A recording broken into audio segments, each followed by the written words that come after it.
the scary part of this is that we are only just past the first quarter of the year, and we have 3 more quarters to go, and the situation could therefore get worse. This development is not fair to the private sector, and it is certainly not fair to Ghanaians. The slide you are seeing here, ladies and gentlemen, you will recall that I stated in 2014 that if the fundamentals are weak, the exchange rate will expose you. That was true then, and it is true now. It is 100% correct.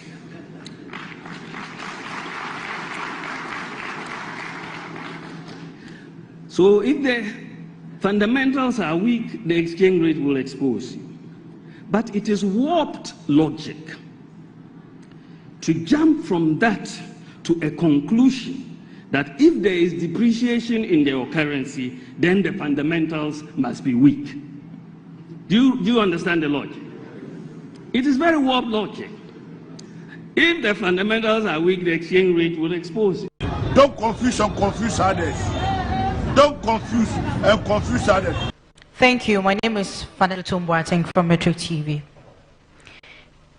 Mr. Vice President, you will remember this quote: if the fundamentals are weak, the exchange rate will expose you. And as at the time you were making this statement, a dollar to CD was 3 cedis and above, or about 3 cedis. 4 cedis, right, thank you. 2024, a dollar to a cedi is 15 Ghana cedis, about 15 Ghana cedis. Okay, over 15 Ghana cedis, thank you. How do I explain this to my mother, a cocoa seller, that in 2014, the fundamentals were weak? In 2024, where a dollar is now 15 cedis, the fundamentals are not weak, but the prices of goods and services are high today. Thank you. So the other question, the nice one Vanessa was asking, if the fundamentals are weak, the exchange rate will expose you, which is a truism. It was true then, and it's still true today.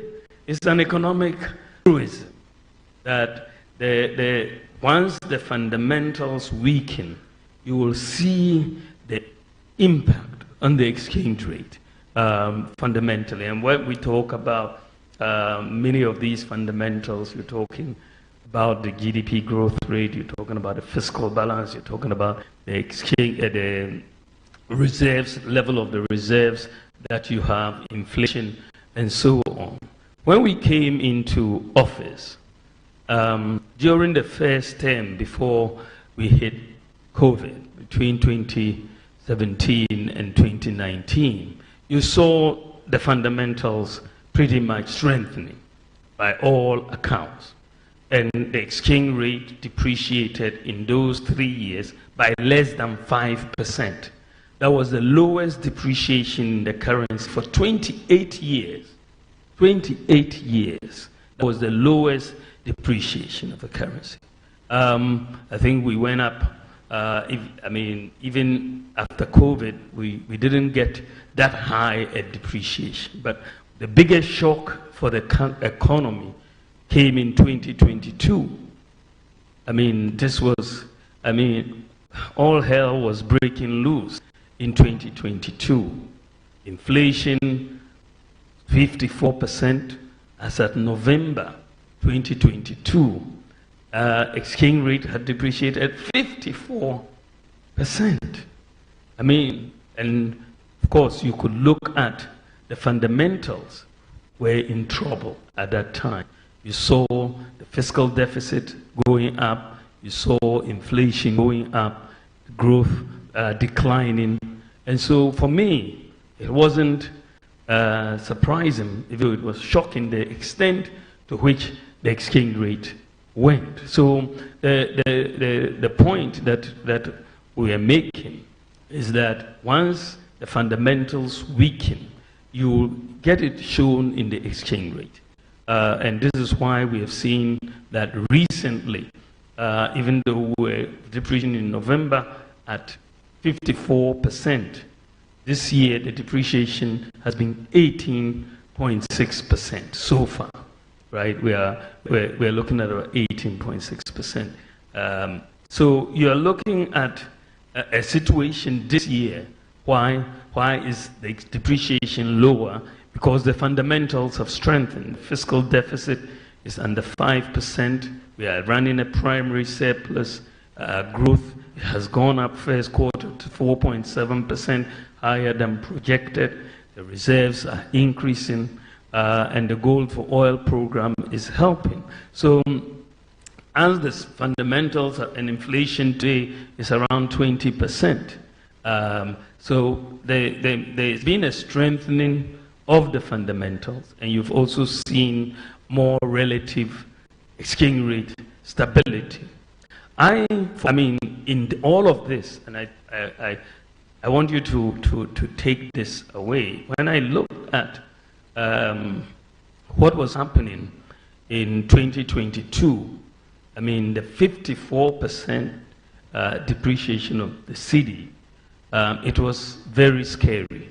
In fact, in 2022, this economy was on the verge of collapse, because you saw our reserves declining very steeply. The exchange rate was blowing up, inflation was up, and my worry at that time, frankly, was that I could see this country moving towards Sri Lanka. Sri Lanka was what was clearly in my mind at that time, because you saw protests in Sri Lanka. They had no fuel. Dumsor was there. And when you saw the way our reserves were moving in 2022, we were heading right in that direction, that we were going to get queues on the street. We couldn't buy fuel. We couldn't pay for so many things. And it was in that context that I came up with two policies. One was the Gold for Oil policy and the gold purchase program of the Bank of Ghana. Because when I looked at it, you know, sometimes when they say necessity is the mother of invention, because when I looked at it, we were headed for disaster, you know. But I made the case. I looked at the numbers, and I said, well, how are we going to get foreign exchange to buy fuel? It is declining reserves. And then I looked at gold. I said, let's take a look at gold. I looked at the reserves of gold that we had, and it was 8.7 tons. 8.7. That is from independence to 2022. Our gold reserves were 8.7 tons. 8.7. I mean, when you look at the U.S., they had 8,000 tons in gold reserves. The U.K., Germany, France, you know, all above 2,000, 3,000 tons. And Ghana, the largest gold producer in Africa, had 8.7 tons. So I said, this is something that we need to change. And so Ghana needs to start, because the thing about gold for us is that we don't have to export anything to get gold. If we have cedis, we'll buy gold right here locally. So we can use our cedis to buy gold without needing to export cocoa or oil or diamonds or timber. We just buy the gold locally. What we have that many countries don't have. It's just something that many countries don't have that opportunity to do so.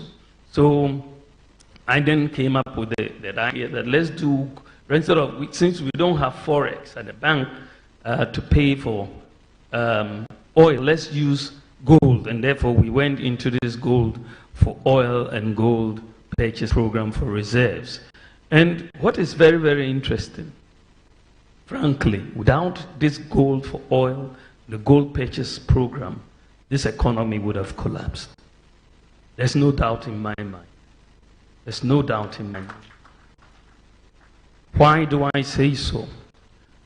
In the last couple of years, Bank of Ghana under the gold purchase program has been able to buy $5 billion of gold. $5 billion of gold. Think about it.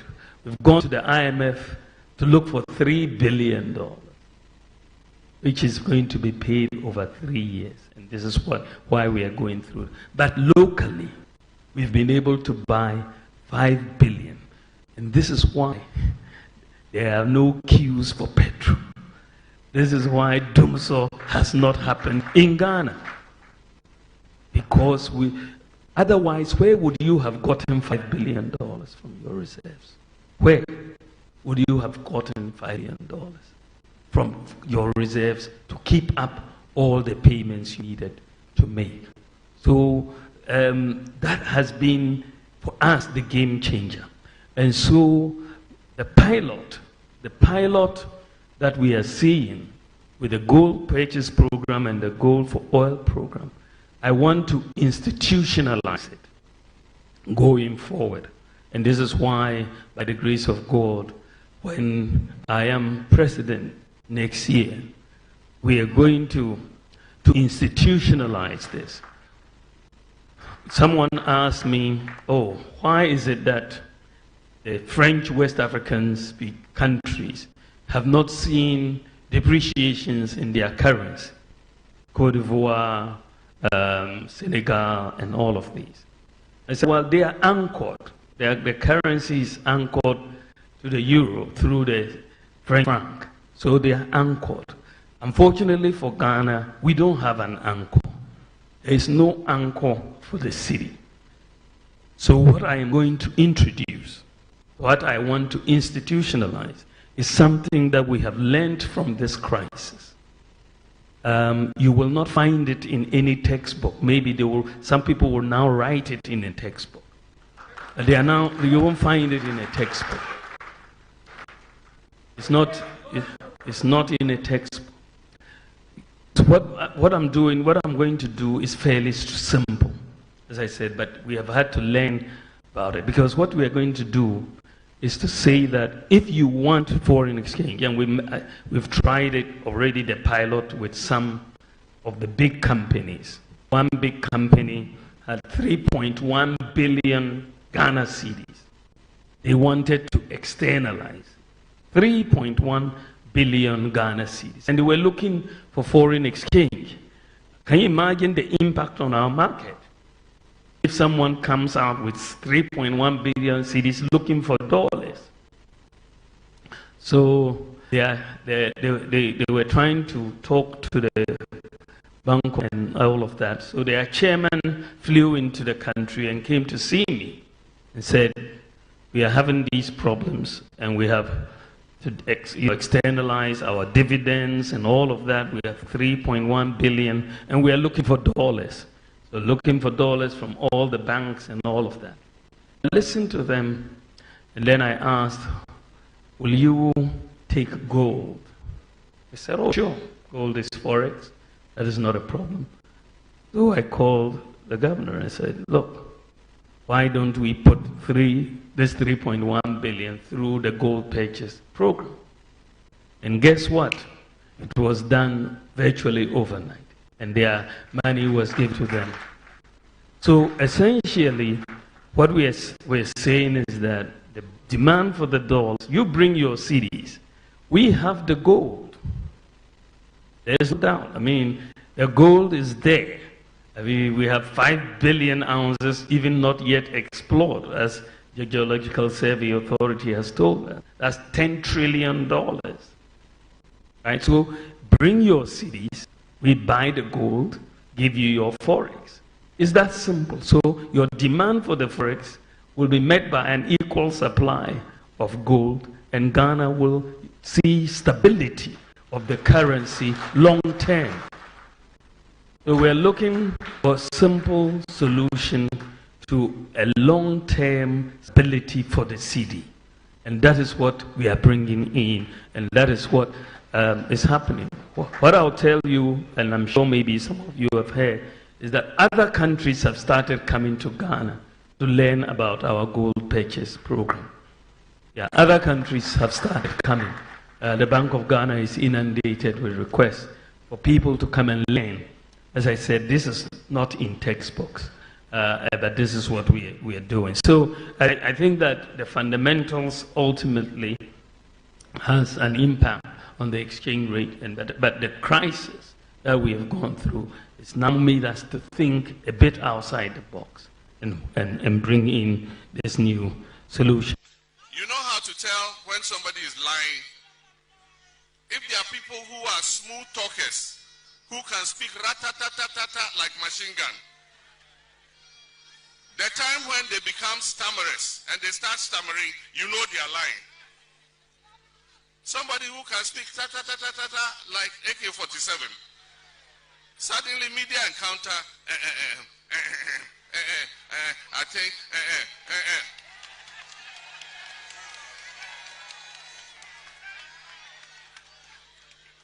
Ezu, ni money G, money here is a tolende yawo. Ezu,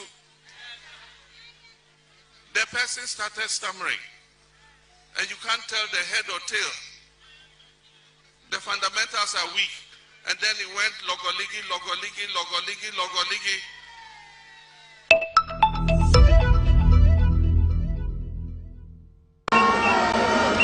In Kufuor's time, one of the people who advised and helped him develop a strong CD was my running mate, Muhammadu Bawumia.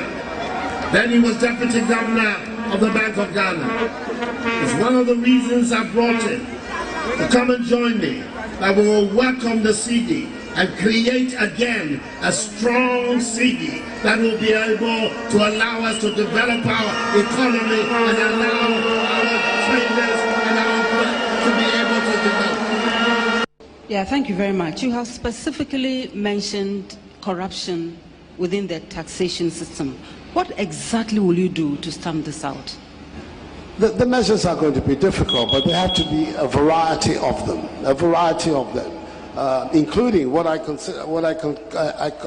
the ANAS principle, setting up highly motivated professional groups of young people who will work, if you like, as it were, undercover to unearth examples of corruption wherever they can find it, and thereby allow the authority to deal with the issue. Because not only do you unearth the corruption, but you actually deal with it in terms of sending people to court, prosecuting them. Hopefully the courts will cooperate and make sure that the offenders are found guilty and sanctions appropriately enforced. So a variety of measures, but a key one is the ANAS principle, as well as, of course, what you do to securize those who are in the tax collecting agencies.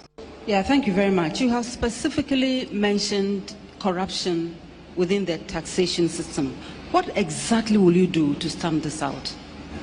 The measures are going to be difficult, but there have to be a variety of them, including what I call the ANAS principle, setting up highly motivated professional groups of young people who will work, if you like, as it were, undercover to unearth examples of corruption wherever they can find it, and thereby allow the authority to deal with the issue. Because not only do you unearth the corruption, but you actually deal with it in terms of sending people to court, prosecuting them. Hopefully the courts will cooperate and make sure that the offenders are found guilty and sanctions appropriately enforced. So a variety of measures, but a key one is the ANAS principle, as well as, of course, what you do to securize those who are in the tax collecting agencies.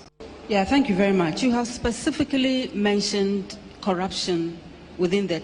So we don't understand development, we don't understand economics. Let's stop teasing ourselves. We don't know. You must apply knowledge to free your citizens. That is why we are here. They didn't bring us here so that they'll rank us on some World Bank, something that we are doing well.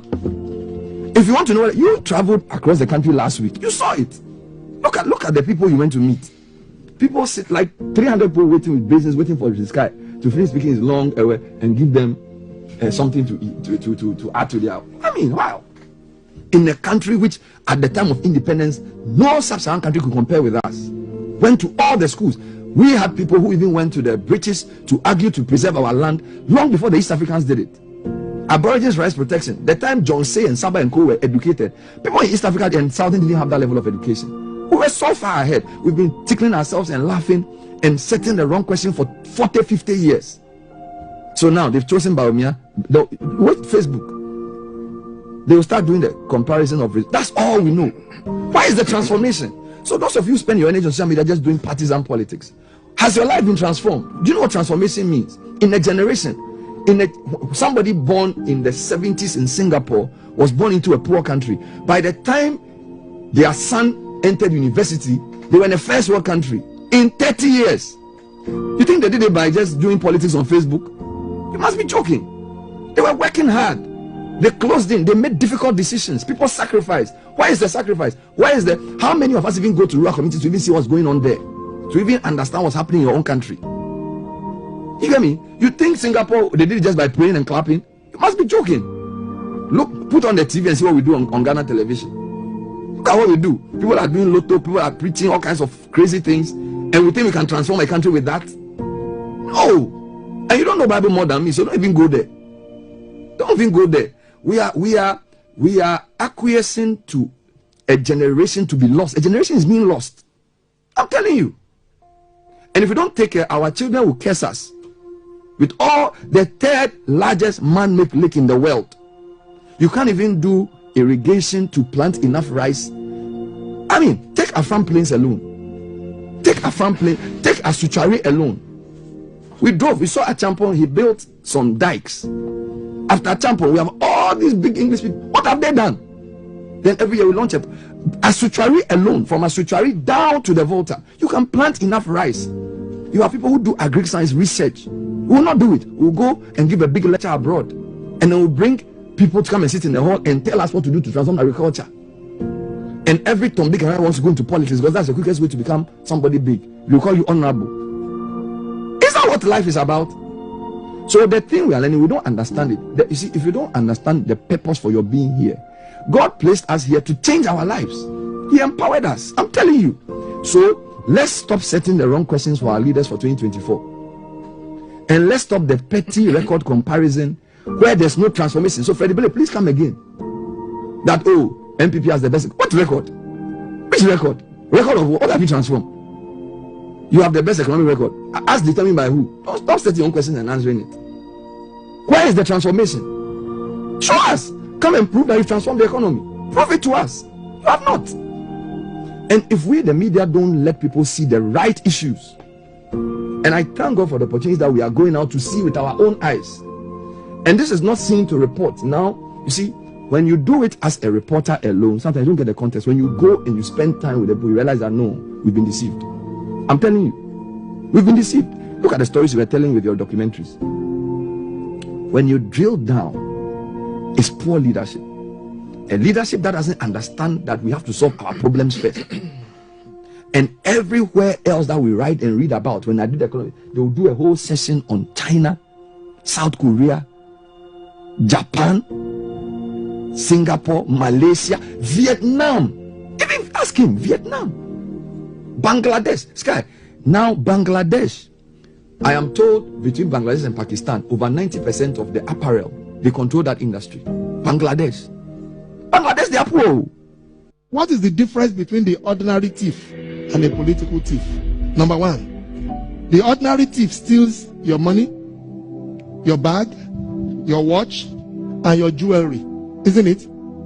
But the political thief steals your future, your career, your education, your health, and your business. Number two, the hilarious part is that the ordinary thief will choose whom to rob, but you are the one who choose the political thief to rob you, because we choose them, we vote them, we blindly say we are not blind. Who is deceiving who? The ridiculous part of the whole issue is that we will fight to defend and protect our belongings from the ordinary thief. Is it not? But we fight each other to defend and protect the political thief. Is that not what we do? Thugs will be fighting themselves to protect those that are stealing our career, stealing our job, stealing our health, stealing our success. What a shame. If you reach a certain stage in life and there is nobody who can look you in the eye and tell you the truth, you are doomed. And that is where our country has gotten to. We need to rescue this country. Wallahi. And I feel very terrible as a Ghanaian at this time. This country is in serious trouble, ladies and gentlemen. We are in serious trouble. We need to rescue this country, ladies and gentlemen. The presidency has been so depraved, so muddied, so dirtied, that I tell you in all sincerity as a Ghanaian, that I feel terribly sad today as a Ghanaian. We need to rescue this country. Wallahi. Inshallah. Please don't cry. We shall rescue our country.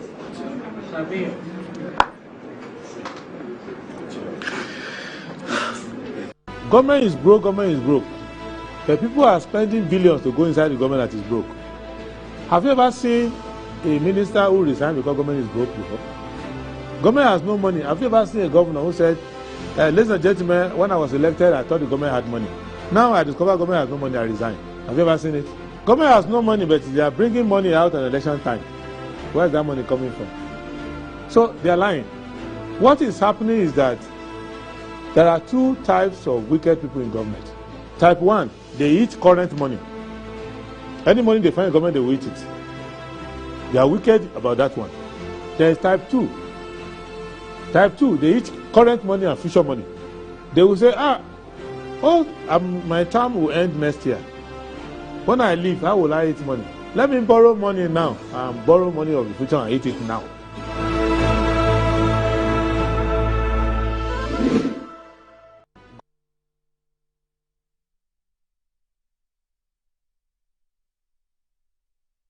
Right, hello, good morning and welcome to the show. This is Good Morning Ghana live on Metro TV. It's a Thursday, the 29th day of August 2024. By His grace, we're live and we're here with yet another edition of the show. Our gratitude goes to the Most High God for the rare privilege of being alive and, of course, the opportunity of having another conversation around the top stories making the rounds here in our dear Republic.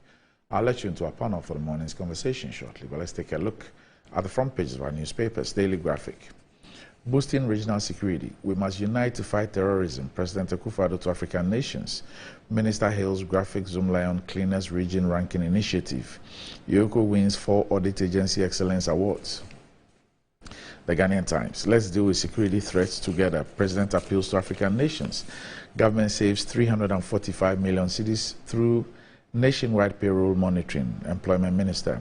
Stay and account for your stewardship. Mahama to President and government officials. 862 million cedis required to complete Lakbeshi Coastal Protection Project upon Nkrumah. Daily Guide. Minister tames our Blackwell's bully pulpit tactics. Hisense Real Madrid strike deal.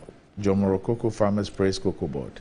Let's create a secure continent. Nana. Payroll monitoring saves Ghana 345 million cedis. The New Crusading Guide. Bawumia represents Ghana's hope as Lawusu rallies support for NPP flag bearer. Honey Valley Women Cooperatives Lord Cocoa Board interventions. Release medical report of neglected patient at Winneba Trauma Hospital. Building contractor sues Lakeside Estates Agri-Cattle of Ashalebotwe land. US-based NGO takes cancer campaign to Ghanaian schools. Private lotto operators agitate over NLA 2024 license agreement. The Insight. Bawumia, he defends collapse of banks. Insists no depositor lost money. W.E.B. Du Bois, why his legacy should not be embroiled in the Japadia controversy. The country has collapsed under Akufo-Addo. Nurses justify pursuit of greener pastures abroad. Jacob Adongo appointed NDC 2024 National Campaign Coordinator for Disabilities. Kuntunse in dire need of hospital near Ikuma. Tekuba II appeals to government to release their lands for projects. The Daily Statesman, Ablakwa bruised over $20 million transfer. Bank of Ghana, Liberian Central Bank kill mischief. NPP commits to peace and stability. Men to enjoy paternity leave under new labor bill. DRIP initiative to create 270 jobs in OT region. The New Finder, irrigation of our inputs for food security. We've achieved significant milestones in job creation. Next of kin cannot automatically inherit bank accounts. Bank of Ghana. Daily Post. Easy playing with fire. Mahama. Obanebo Ama warned as electoral body produces dubious voters register. Baumia snubs chief imam. Will not sign any peace pact to fold our arms to be killed again without justice. Asiedu Nketia. Business and Financial Times. Domestic carbon market comes of age as panelists advocate investments to promote local industry trading. Fidelity Bank grants over 1 million cedis to 17 agri-tech businesses. Collaboration crucial to sustainable systems and food security experts. YEA's first cohort of 10,000 artisans graduate. And that's about it. For the front pages, we'll be back shortly.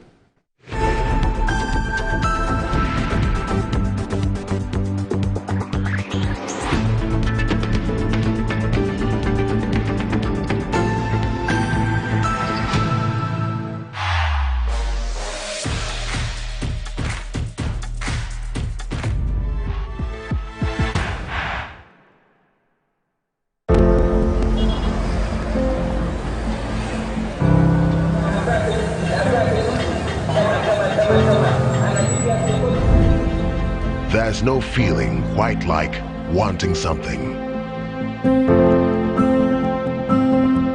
You see it when you close your eyes. You feel it against the hairs on your skin. You smell it mingled with the wind. You know it's yours, but you just can't seem to reach it. Until you can. Whatever the dream, we can make it happen. So get up, get started, and make we do up.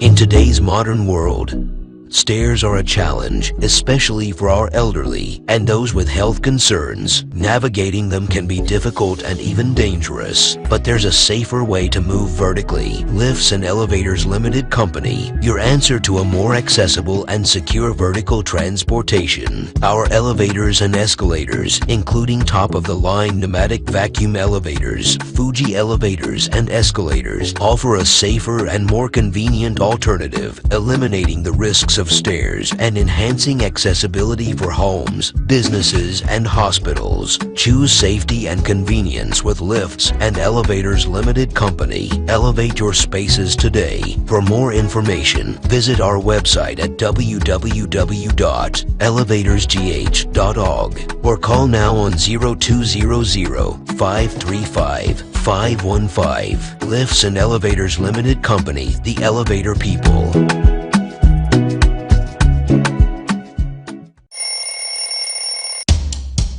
Anti-cavity, gum protection, brighter teeth, and fresh breath.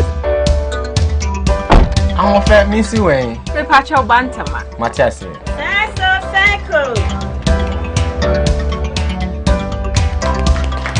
It's her smile. The fresh breath. Me, Judy said we used to Cal 360 toothpaste.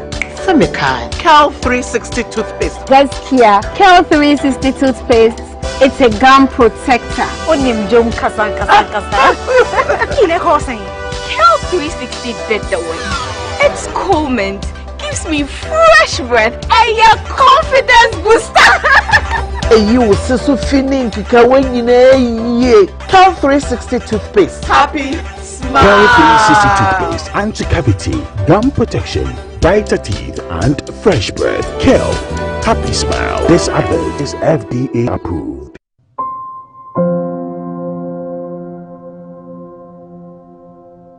Ama, nansi mi jeno wo bin enkoye kwao. Ama ma ye bohu se kontomra akija. Nansi me hu se me nyo basima kura. Ama me kunu me into kwankwa. Oyiwa. Enye mo ko. Give us JC mixture and any capsules. Aye num boom. Enho asem na mo kana. Ebua emma ene meme nyina. Ne ma wo ba ye obesima. Na be ma so aye bemasima. Ya, we be bua wuku. Ama ne giant sa wo de hye ni botum. Na wanyinya nanim ti sese ni oyi chop mo.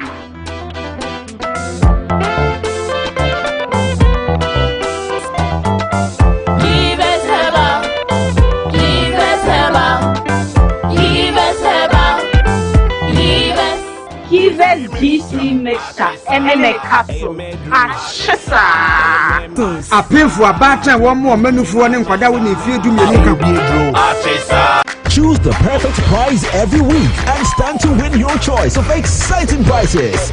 All to get more of what matters to you. Exclusive to Betway. Betway, get way more. Terms and conditions apply. Regulated by the Gaming Commission of Ghana. No under 18. Are you looking to own a prime piece of litigation-free land where you can put up your dream family home or your ideal getaway retreat within a luxurious estate? Then look no further. Welcome to Rehoboth Hills, where your dream of hassle-free land ownership comes to life. Acquire land devoid of multiple purchases, litigation, and land guard issues in a safe and secure gated community while enjoying the fabulous night view of Accra from the serene Ebri Mountains. Rehoboth Hills offers spacious plots that provide you with the ideal setting for your dream home and a valuable, safe investment for your future. The lands are located in the prime area of Ayarifa within our residential development Rehoboth Hills, overlooking the city of Accra and the Ebri Mountains. Our prices are very affordable and designed to fit your budget. We offer flexible payment terms, ensuring that you can invest in a valuable asset for the future. Contact us on 0244 764 499 or 0204 950 810 or visit our website at www.rehobothpropertiesgh.com. Rehoboth Properties, quality housing for all. 8K. Hey, you get an 8K. Get that packing so you have to come. Hey, wait.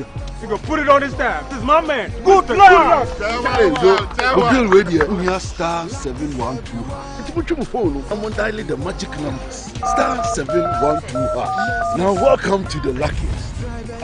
And I'm with me at ticket. You can buy for yourself or your loved one. Mommy, tell mommy who's here. You're buying for me, right? Or who else? Let's choose buy tickets for others. Love you, boo boo. Maybe straight to option 4. Now we try. You need to buy tickets worth 50 Ghana to qualify. Yes, you can buy random or preferred tickets. I'm choosing random tickets. Listen, if you buy the random ticket, the system chooses a random number for you. But if you buy the preferred, you get to input your own preferred 5 digits. 5. Baby, give me your 5 numbers. And how much are we buying? Babe, look at the body and buy you. With your body, Hey, there, tread cautiously. Now follow the prompts and confirm. Now the luckiest. The luckiest is regulated by the NLA on the Caritas platform, not for persons below 18 years. TNCs apply.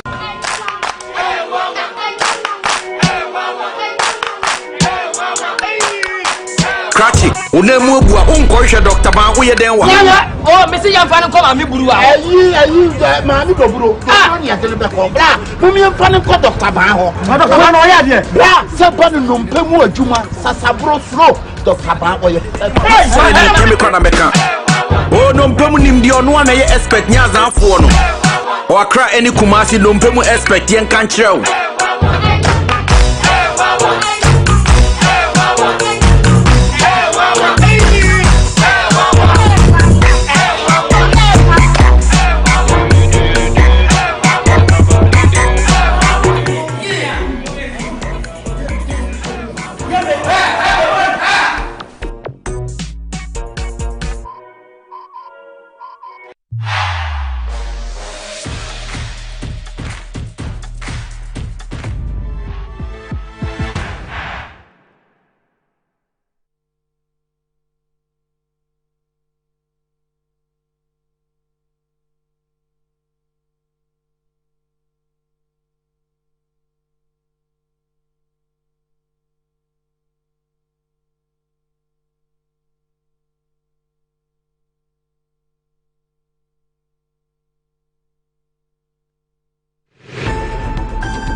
Right, welcome back to the show. If you just joined us, this is Good Morning Ghana live on Metro TV. But it's been an awesome journey with Momo from MTN. 15 years of ease, safety, and convenience.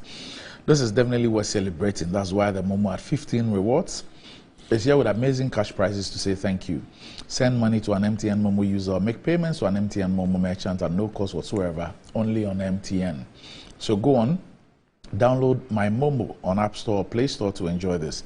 Just Momo it everywhere you go. Terms and conditions apply. And if you're thinking of getting that toothpaste that will take care of the entire family and save you some money, the recommended family toothpaste is KEL 360 toothpaste. It's approved by the Food and Drugs Authority. KEL 360 toothpaste provides you and your family with all-round dental protection throughout the day with freshness. It's good for kids, children, and adults. Let your family be a proud family when they step out by constantly using KEL 360 toothpaste. KEL 360 toothpaste brightens your teeth, prevents cavity, and with its cool mint gives you fresh breath throughout the day and protects the gum from decaying. For consistency and quality, use KEL 360 toothpaste. It's another product from Samara Company Limited, producers of Sasso. It's available in all supermarkets, malls, and provision shops. Call Samara Company on 0246 864 798. KEL 360 toothpaste. Happy smile. When enjoying the fruits of your labor is as important as enjoying the mansions of your labor. The pains of climbing the stairs when not exercising could be challenging irrespective of your age, but worry no more. Lift and elevators have got you covered with the best portable American pneumatic vacuum elevators on the market today. It's a simple, self-supported elevator for both homes and offices, and guess what? It can lift your goods too. Wheelchairs can fit in and they come in 3 custom-made models. It's affordable and can be installed within 3 days. Visit Lift and Elevators at Sakuman or just call them on 0200-535-515 or send a mail to elevatorsgh@gmail.com for consultations on the best solutions in easy vertical movement. All right. So with me on the show this morning, I have the Honorable Minister for Health, who's also the MPP's parliamentary candidate for the Lejokuku constituency, Dr. Bernard Oko Boy. Doc, good morning.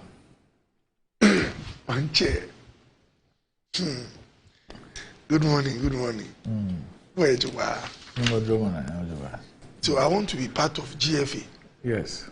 How do I? Okay. Executive committee. You want to contest for election? I want to start somewhere.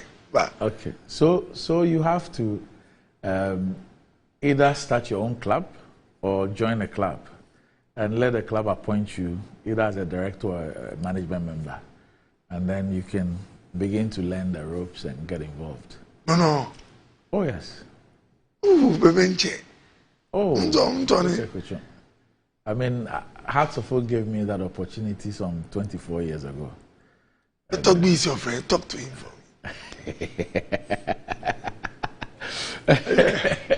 I said, oh my Heart of Lions. Okay. However, the president of the GFA can appoint personally asked me to convey the gratitude and thanks of the GFA to you. He said it at the Congress. And she will repeat. And he asked me to personally convey the appreciation and thanks of the Ghana Football Association to you specifically, and then your chief director and the ministry for the ambulance that you've donated to the Ghana Football Association. And so it was outdoor at the Congress at Pram. So all congressmen, the Congress is like our AGM. So everybody saw it, and it was acknowledged that indeed it was through your kind instrumentality and that of your chief director, who also supported us quite well when he was at the Ministry of Youth and Sports, and of course your ministry and government. And so on behalf of the GFA president and the GFA, we say thank you, and it will be put to very good use, especially during national team matches. No. Yes. No go fit die. No go fit die. Okay. Yeah, me no go. Me no wow.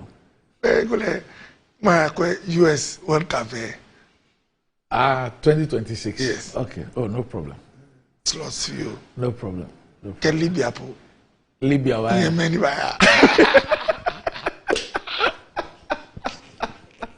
So we are grateful. Yes. Grateful. Thank you. You know, it will help us a lot at the Pram. Yes. Because you know we're changing the place, we're revamping it. We're even coming to build. We actually commissioned a bed power pitch. There's a phase 2 which will consist the building of a 3,000 seater stand and dressing rooms, and then we also cut the sod for a 40-bed 3-star facility there, and then also a swimming pool and gyms. And so the national teams, that's where the national teams camp. But we have improved it there, and for the first time, the executive council members actually slept at the place. Wow. Yes. And so it tells you the level of improvement that has You slept there? There. Everybody had a room there. We all had to sleep. Wow. Yes. So that's what we are doing. So the ambulance will also come in handy, so that anytime we have, because we play friendly matches there, we play games there. In fact, it's even a venue for Division 1 league matches. And so it will be very good. When the bed power 3,000 seater is done, it could even become a premier venue. Yes. No, I'm excited. A lot of people have always said you should have an ecosystem that can handle everything. They don't see why you should spend money renting or paying for hotels and all. So I think we are getting there.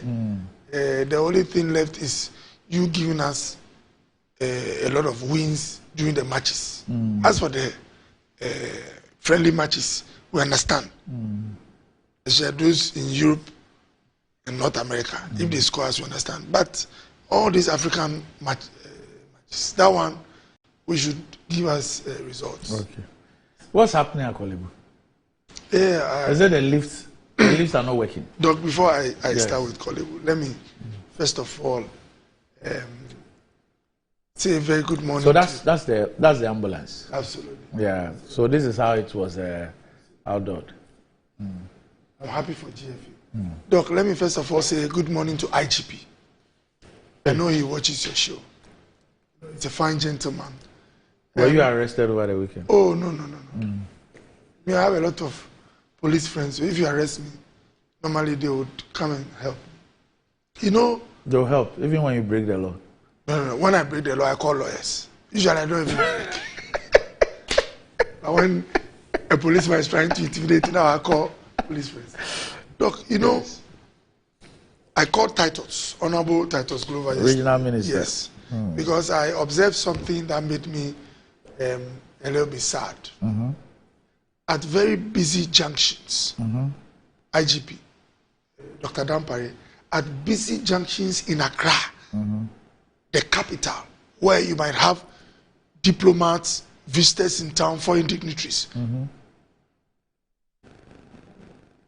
Traffic time from, let's say, 4 to 6:30, Doc. Places without traffic lights. I'm not even talking about those places where the traffic lights are gone off. Like the junction from Palm Wine right into the beach road. That junction, Doc. Free for all. No police officer. And I said I felt sad because as a nation, we might have some challenges, Doc, that can make a citizen frustrated sometimes or be wary. You get what I mean? But there are certain things that when you see that one, it feels like the city or the town is not having a shepherd. You get what I mean? Just last week, the traffic lights. See the police headquarters? Okay. So between the police headquarters and the prison's headquarters, there's a traffic light there. Yes. It wasn't working last week. For 2 days, there were no policemen there. Wow. This is the police headquarters. Yes. That traffic light for 2 days. Yeah, Doc.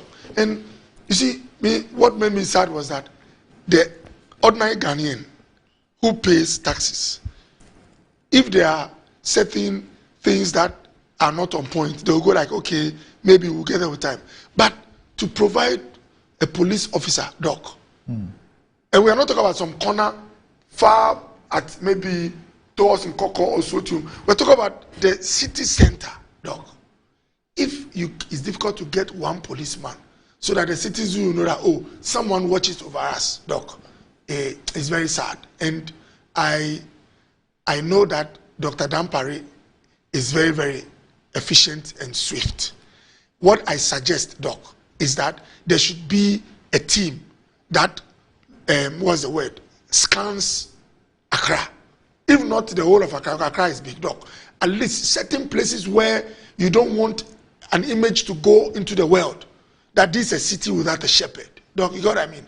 We are trying to position Accra as the gateway to West Africa and Africa at large.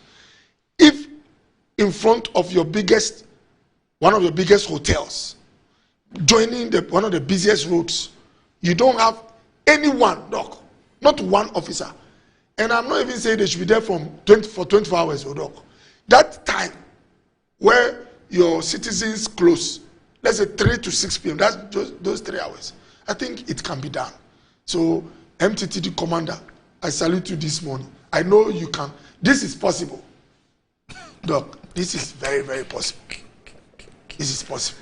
It's not. If they do all what you want, what will they do tomorrow? If they do all what you want today, what will they do tomorrow? I'm not saying they should do all. They should show presence. So they should do some today. So that tomorrow they'll get some. It can be faced. You know. So MTT. In fact, Doc, your producers should see whether they have the number of the MTT commander, so that we have after the show I'll speak to him. We have it. Yes. And when I drove from that junction towards Nongwa, at the junction after Gapsi Staff College, Kofi Annan, branching into the Lekma Road, Doc, that place to free for all. Oh. Free for all meaning you wait and you watch what is happening. Yes. If you enter, you can be knocked from the other side. Everybody is, and it's so that's when you have people who then volunteer to come there and help with it. So, Doc, so that is one complaint. But after having made an appeal, the other one is to thank Urban Roads, Chief Director Abbas, and then Engineer Godfred Amu. Amu. Yes. Amu Godfred. I know Amu. Oh, Amu is. You know me, I'm not like some people who could buy chippings and fix their road. So not chippings, tar. Quota. Yes. So me, I've been going to Amu, and so far, Amu has done a wonderful job. No, the urban roads, the whole urban roads, in my constituency. Okay. So this morning, just I have some few requests. I'll be coming. So, Dr. Kolebu. Yes. I spoke to your friend, Dr. Mpoma, this morning. Yes. Doc, I think sometimes if you are in or with someone, or you are in an environment, you appreciate why some things happen. I think for the ordinary man or someone who is far away, hearing that, Kolebu lift is not working. If you imagine a lift in a commercial building or your house, where once in a while someone uses, you might think that it should not usually get spoiled based on overload or overtime. But when you go to a place like Kolebu, at a surgical block where you've had this, they have two main things that sometimes contribute to these lifts going off or shutting down. Because of the volume of people, not even the patients. These lifts, look, these are the lifts that can carry, let's say, a taxi. They are big lifts, especially me. And they run 24/7, carrying both patients going to theater and relatives coming to visit around the clock. Beyond this huge workload, which sometimes is without break as a machine, they also are, obviously, Kolebu has modern buildings, like treatment center, which has been built recently. When you go to the Benz unit, where Dr. Mpoma, the plastics, where he was boss, it's a new place. It was built, but they have some very old facets too, very old. And the surgical block is one of those very old buildings. Let me commend him. They've done some work to improve the facade. But look, when you are old, they can do makeup for you and give you good shit. But within, the system is suffering. So I think because it's an old building, the lifts also are quite old. They've been repairing them when they break down. But obviously, two things are on the table now. There's a plan to procure new ones. But when I spoke to him this morning, their lifts are not the typical ones that you can go to a company here and they do it for you. Because of the size, they have to make requests. I'm not sure whether it will be made here, but from what he's saying, they would be from the manufacturer. From the manufacturer outside and then shipped. But in the meantime, they are working around the clock to make sure that the lifts come up. Now, what he also told me was that as we speak, they attend to emergencies using the ground floor and other departments. I know I saw some reportage which said it will take 6 months to repair the lifts. Look, that is inaccurate. I think their PR mentioned that replacing the lifts will take that long time. I think 6 months or so. Whatever month it will take, Doc, what we can do at the ministry to support the hospital is to expedite the processes from procurement all the way to delivery of the machines. And we have a meeting on Monday with the CEO, the finance officer, works and all that.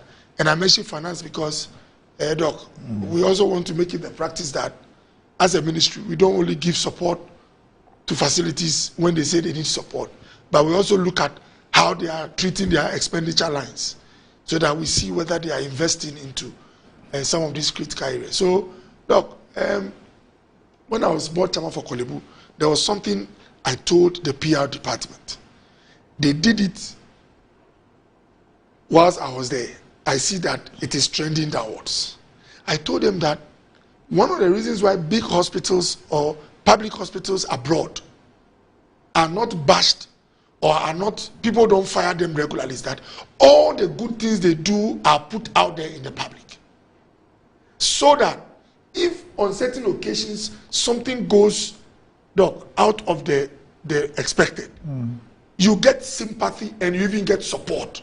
Doc, but if you keep quiet, because this Korle Bu hospital, whilst you are asleep, there are doctors in theaters doing amazing, how do you call it, procedures. As we are on the show now, someone has been rushed to Korle Bu with surgeries and things happening. Sometimes they even do elective surgeries. There are surgeries that are not emergencies to fix ears that could not hear, eyes that could not see. And when I was there, we made a policy that put this out there in public, because my interaction with one of the biggest hospitals in UK showed that you have to engage the community so that if you have a challenge, they don't come at you. But in Ghana, with this lift, you hear people talk as if this community, it's some funny community, their worth to society is either negligible and other. And I'm not saying you can't criticize, but we are human beings. If you don't tell me what you're on the road doing all the time, if you have a situation where the only time I hear about you is when you have an issue, you can't blame the bystander. I'm just. But Doc, you fortunately, yes, you went to school in Germany. Yes. Do you think that irrespective of all the reasons you've given, you were board chairman of Korle Bu at a point, do you think that in Germany, the premier hospital in Germany will have a situation like this? Because you see, if even one person loses their life, assuming that somebody's family member as a result of this situation, I mean, loses their life, will have a problem. Like Nana said, you will not be able to bring the person back. All I'm saying is that some of these things are, we can give reasons why it happened, but in the field of Medicare, we do not have the luxury of other sectors or other areas. Doc, you can have a temporal malfunction. It's a machine. Yes, yes. So maybe something happened, something triggered, and then no. But it's almost. Apoma CEO has told me today it's likely to come on stream today. They are fixing it. Okay. So we are not saying it will take 6 months to fix the machine. I just gave you a background to appreciate why you might hear of breakdowns. Yeah. So for example, if they say that we're doing a new one, but the new one will take time. Everybody knows that most lifts. Oh yes, of course. You order them, but at which point? When did you realize that you needed a new lift? And how did you prioritize that? Oh, no, Doc. In fact, this lift, like I said, I think the communication has created the impression it will take 6 months to fix it. It's not true. The assurance I have is that today it's going to come on stream. But I had to give the background because I think we've heard of the story some time ago that the lift has broken down. So you need to let people appreciate that. It's like having a machine that is like a operational vehicle at Metro which doesn't go on, like it's not put off. Picks people 24 hours. If you hear that it's breaking down, people must appreciate what is coming. But look, you know the interesting thing? I've just Googled maternal mortality for Ghana. Google. You know Ghana is about 263. 263 women per 100,000 live births die through pregnancy-related, how do you call it, conditions. You know the figure for Germany? Germany is less than 5. You know why? There is a direct link between the wealth of a country, where you belong, and what happens in your hospital. I don't know if you get me the connection. Yes. So, like I say, in Germany, if you see Kolebu experiencing this breakdown and all that, it's not necessarily, it's not only about management and efficiency. Yes. It's about, because here.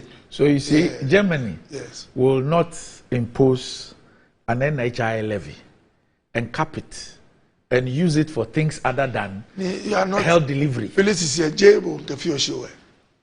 No, I'm telling you. Oh, I know, but God forbid I could be a victim. Yeah. Anybody else could be a victim. I'm saying that the same. What you're saying is right, but there's no way that in Germany either the government would dream or the citizens will sit aloof and allow for you to put a levy on healthcare and put a cap on it, and even the one that is uncapped, you also use it for other purposes. Look, it won't happen. Look, you know, because I'm a health advocate.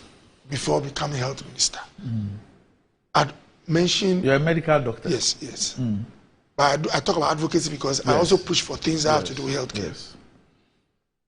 I am one of the people, just like you, who said, as for NHIS, don't touch it with capping. The capping percentage, the first time we came to now, has gone down significantly. So if we were taking about 30% of the proceeds, it's gone down. I think now we are doing almost a single figure. I have to check, but it's gone down. But I remember one time in Parliament, some of our MPs raised a serious issue and said, throw away this capping policy. I remember Honorable Abina... Finance, the Minister of State, You know what she said? She got up and said, the revenue is wicked.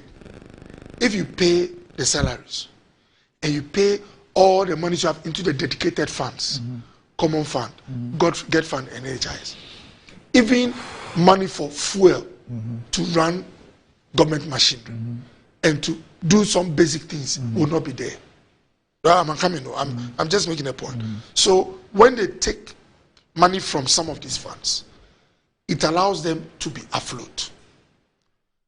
Then she said that we must be true to ourselves as a country. If they raise, let's say, 5 billion from what they take from the funds, what it means that we have to raise this 5 billion ourselves, outside these earmark funds. And you know better how to raise funds, either through... I disagree with all what she's saying. All right, okay. There's too much...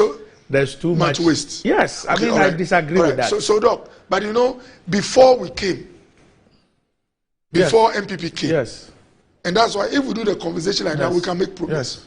The primary balance was not a surplus. It was in a negative.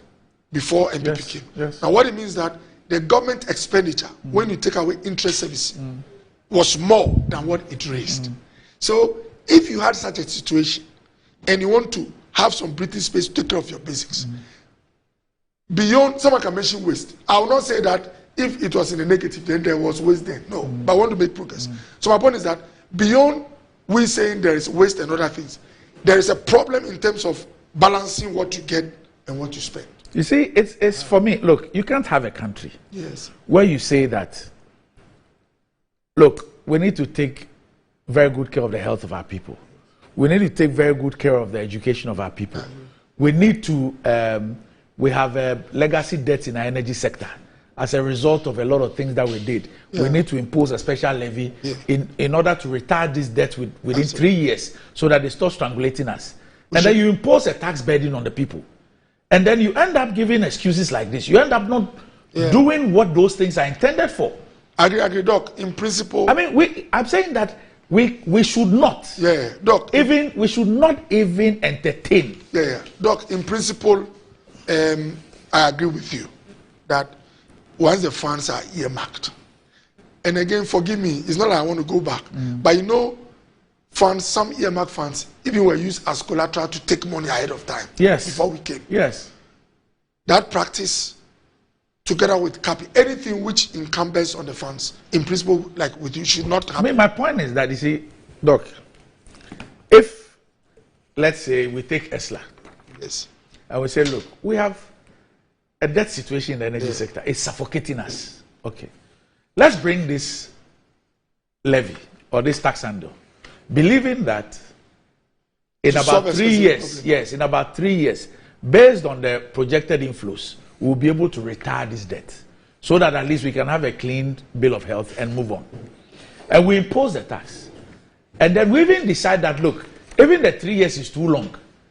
Let's even use that to float bonds in order that instead of retiring the thing in 3 years, we can retire it within 6 months. And then use the proceeds over that period to pay those who have bought the bonds. And we do this.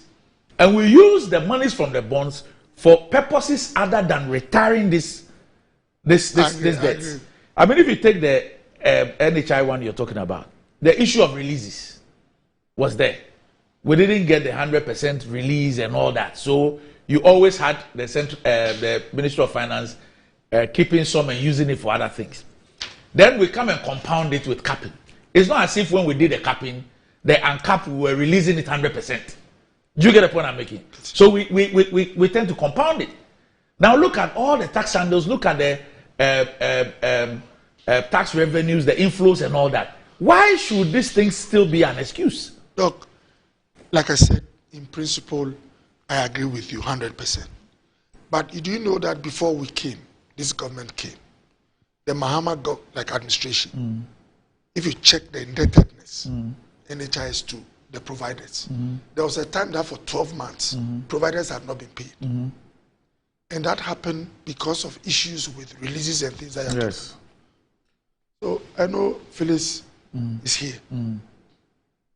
We have some problems which are called structural. Because when you check, and structural doesn't mean it cannot be fixed. They show up across regimes. Doc. So I'm with you in principle that don't touch funds you put up for a particular purpose. Because Phyllis is here, what we have to determine or discuss is to see how those who want to lead us, particularly when they've been part of the problems we've seen, are going to act otherwise to address those issues. For example, sometimes someone asks, what is the road fund doing to fix our roads? Only to be told that even during the Mahama administration, it was used as collateral to get some money. So even when money comes inside, it's servicing some loan.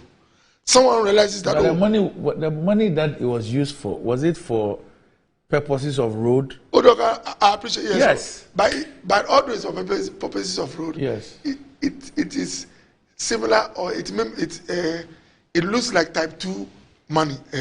The politician. No, it's not. So I give you the example. Type 2. So no, that's the example I gave with ESLA. No, but Doc, if no, you don't get the point I'm making. You see, there's nothing wrong with saying that. Doc, I get you. Because your point is that it's still to fix road. But get me, the man. No, just listen to me for a moment. I'm saying that I've put a tax handle. The tax handle is expected to rake in, let's say, 100 million cedis a year. Yes. Okay. Now I want to do roads valued at say 500, 600 million. It will take me 6 years.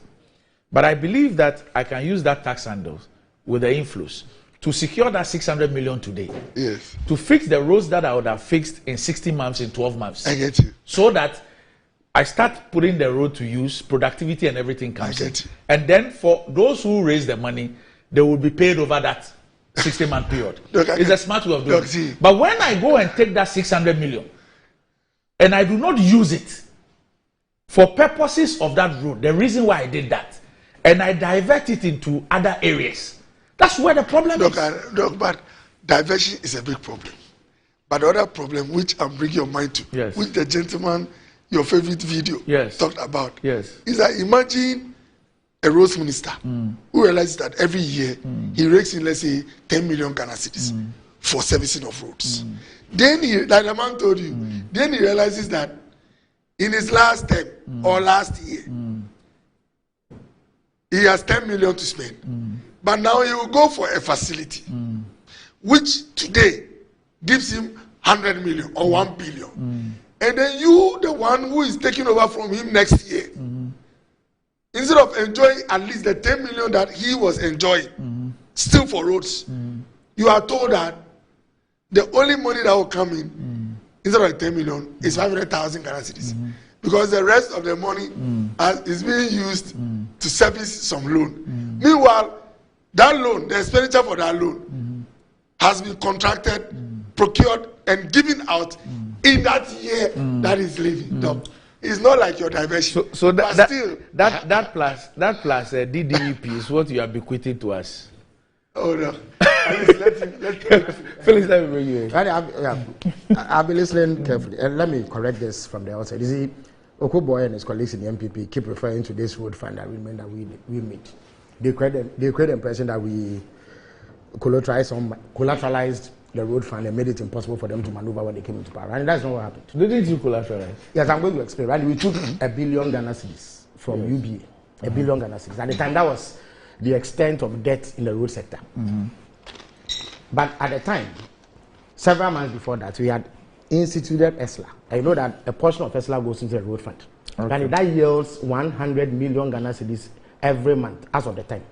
Or let me say, it yielded 100 million Ghana cedis every month at the time that we were going for that UBA loan. So that loan was taken with a view to paying it off in 2 years. Andy, when we were leaving office, we left 600 million Ghana cedis out of the billion Ghana cedis we took from UBA in the road fund. 600 million Ghana cedis. So it's not like we took the money, squandered it, and hamstrung you. First of all, that sector was quite liquid in terms of inflows. So you were always going to be in a position to pay. In fact, you could pay off in 10 months if you wanted to by simply giving them the accruals every month. So this was an arrangement that did not in any way constrain the road sector. And do you know how much debt there is in the road sector now? 100 billion Ghana cedis. 100 billion Ghana cedis. How is that possible? But that's how much they owe contractors and the commitments that they've signed on to. I thought it was 15 billion. It wasn't. And 100 billion Ghana cedis. That's how much they owe in that sector. All the contracts they've awarded, all the debts they owe, all the commitments they have, it's up to 100 billion Ghana cedis. And that's why. Does that include the motorway? Everything. Right? No. The motorway is a recent development. And you know what they are doing? When they raise the money, there are about only 20 contractors who they pay. And the rest wallow in squalor and poverty. So that is how they have mismanaged the road sector as I speak to you. Compare it to what they met. And when they leave office today, they won't leave us a dime in the road fund. Not a dime. Despite the increase in ESLA. You spoke about the management of ESLA itself. And last year, they budgeted to get 7 billion Ghana cedis in ESLA inflows. This year, they estimate that they will get 9 billion Ghana cedis. And yet, there's a prevailing debt of over 30 billion Ghana cedis in the sector, despite having collected about 40 billion Ghana cedis by the close of this year. So the mismanagement that this government has occasioned is one of the reasons why they must be booted out of power, because they eventually are going to have to sell our country to defray all these debts. Also, the discussion you are having on healthcare and the management of the NHIS is pretty interesting. Andy, coincidentally, if you look into our manifesto, page 43 of the abridged version, the first commitment we make in healthcare is to uncap the NHIS. That's the very first commitment we make. You do know that when we're in power, we never cap the NHIS. But that is another matter. You see, what it simply means is that government owes you. So eventually, the releases are going to come. When you cap it, you have automatically limited how much money is available to go around anyway. And we know that the lowest release ever in the history of the NHIL occurred under them in 2022, if I'm not mistaken. You recall that document that the Minister of Finance presented to Parliament, where they argued that even the fund as it is presently considered is not sustainable and that they require some additional financing to bridge a certain gap. Oku was the CEO then? Absolutely. He was the CEO at the time. They recorded the lowest release ever in the history of the NHIL. That is even after they had taken a chunk of the money through this capping policy. You see, he cited rigidities in our finances as a reason why they have to cap.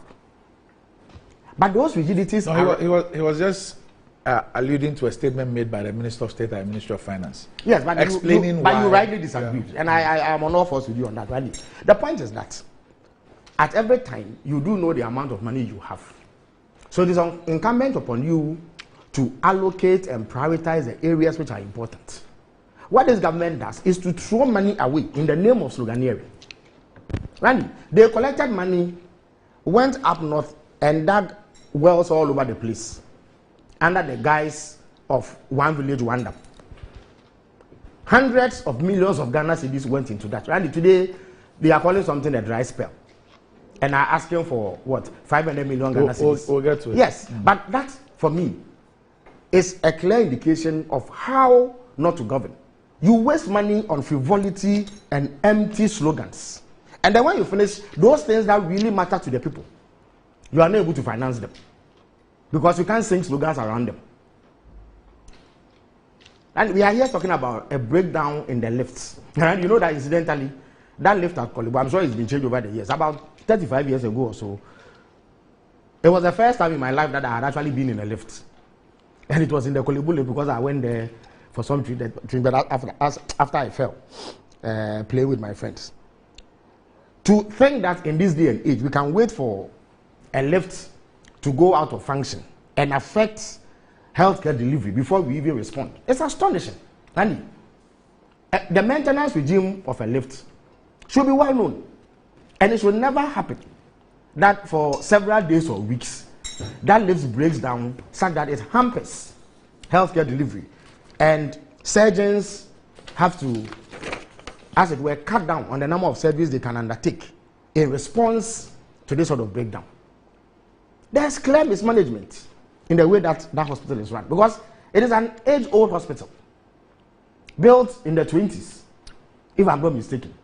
So over the years, they would have acquired some skills and practices that makes it possible to manage that facility. When we were in power, you remember that we launched a medical equipment program around 170 million Ghana cedis, where we replaced many of these equipments in all our teaching hospitals. Now, today, I doubt if they have an MRI machine in Korle Bu that is functioning. The same can be said of almost all our teaching hospitals. So if you go there today, they will refer you to a private hospital. This MRI equipment, CT scan equipment and others were procured around 2011, 2012. Randy, we redid the entire accident and emergency center in Korle Bu and equipped with modern equipment. So how is it that... But a lot has happened at Korle Bu too under this government. Yes, but the point is that you cannot be doing a lot when the basics are not in place. Something like a lift should not break down in Korle Bu in this day and age. Because the maintenance schedules will be clear. In fact, you should have capacity to be able to fix it within hours if an emergency occurs. If you are not able to do that, then I'm afraid we are wasting time in this country. It is not a tenable, acceptable excuse. In this day, we are not talking of the 50s or 60s. We are talking 2024. So I'm not sure that the excuses that my brother is making can be tolerated in any way, shape, or form. But if you are a Ghanaian out there and you want an alternative to this abysmal handling of the health sector that is riddled with excuses and an inability to undertake the most basic tasks, the NDC offers you a leeway. And as I've said, first item on the agenda in terms of our health policy platform is to uncap the National Health Insurance Scheme and ensure timely release of payments to service providers and additional funds to finance healthcare for Ghanaians. And we have also spoken about establishing the Ghana Medicare Trust. And you know that every now and then, in fact, last week or so, the CEO of Kolebu was in the news, where he was talking about or trying to explain away the reason why they had to close down the renal unit once again. At some point, we were told that for a paltry or relatively paltry 4 million Ghana cedis, that facility had to be shut down. About 17 people also lost their lives because they could not access. Kolebu says that figure is not correct. But so how many people died, Randy? Which is the correct figure? But people died.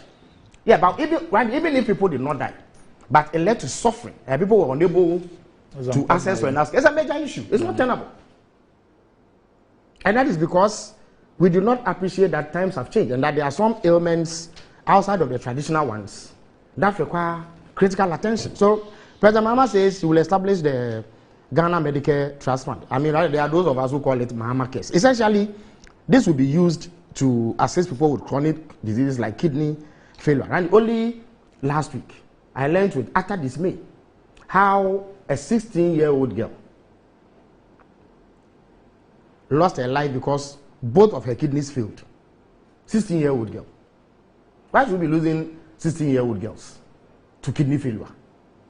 Cancers, sickle cell disease, diabetes, hypertension, and heart diseases. If you happen to suffer from any of these chronic diseases, President Mahama says that he will establish the Ghana Medicare Trust Fund, or Mahama Cares, as some choose to call it, to ensure that money does not become a reason why you lose your life to any of these diseases. Randy, we will also implement the free primary health care initiative, starting at CHIPS compound. And Randy, you see, we tend to overlook the importance of CHIPS compound. Randy, I was in the same category until I set up one at a place called Abokumano in Mori AEK. And I built a small CHIPS compound. And even to get that facility opened, in fact, I've been looking for my brother here for a long time. Randy, to get that facility opened, it has to take several months. Why? Because the folks in the health directorates in the district were being intimidated by the MPP chairman and his candidate. So they were just scared. I had built a new facility, Randy, equipped with beds and modern equipment. I even bought them drugs, Randy, medicines, so that they could treat people.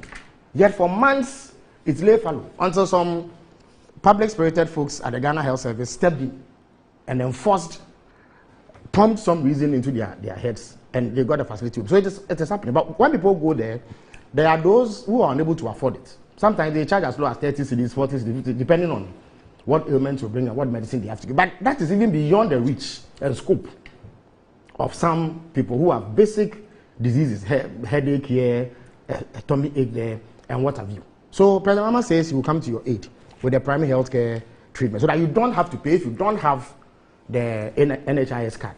So that is one of the interventions that we are bringing. Right? It is critical.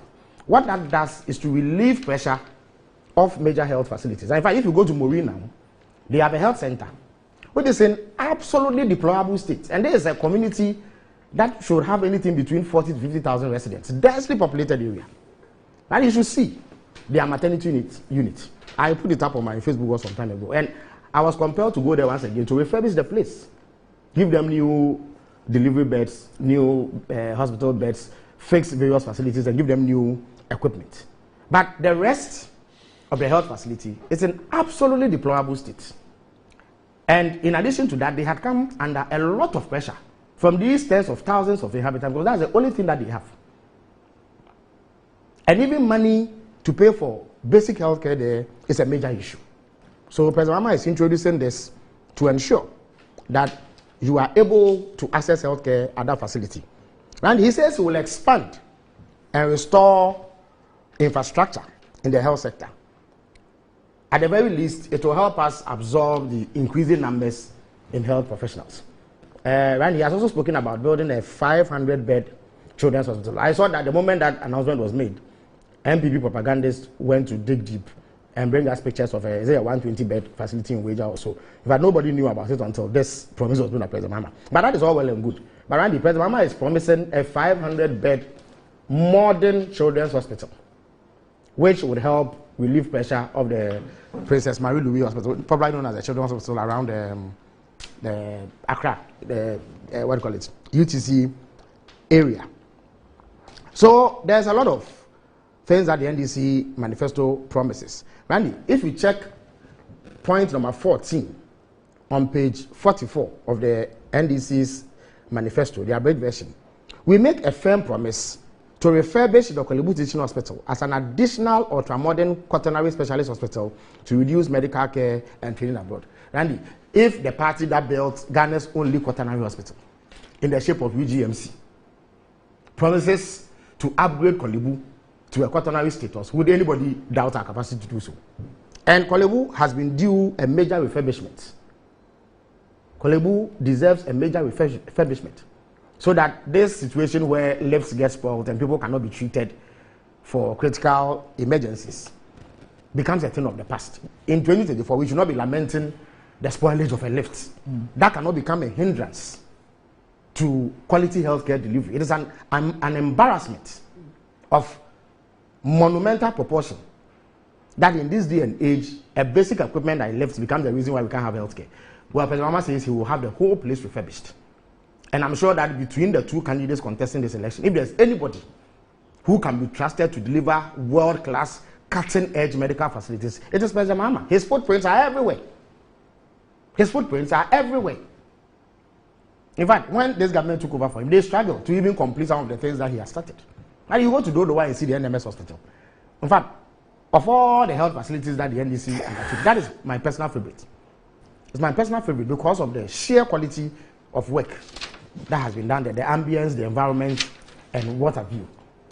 So, whilst the situation appears gloomy and dim at this moment in terms of healthcare, if you want to be uplifted in terms of what you can look forward to in the next few years, starting from 2025, when we boot out Dr. Koboy's MPP and Bawumia and everybody else in that party, and President Mahama takes over, you can look at the NDC manifesto and apprise yourself of the things that we want to do.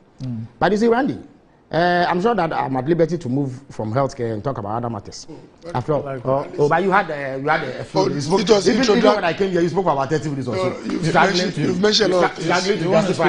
What do you want to speak about? Oh, Randy, there are other matters in the manifesto. No, we'll get back to that. Okay, but the point remains that this government has had opportunity to do far more than it has presently done.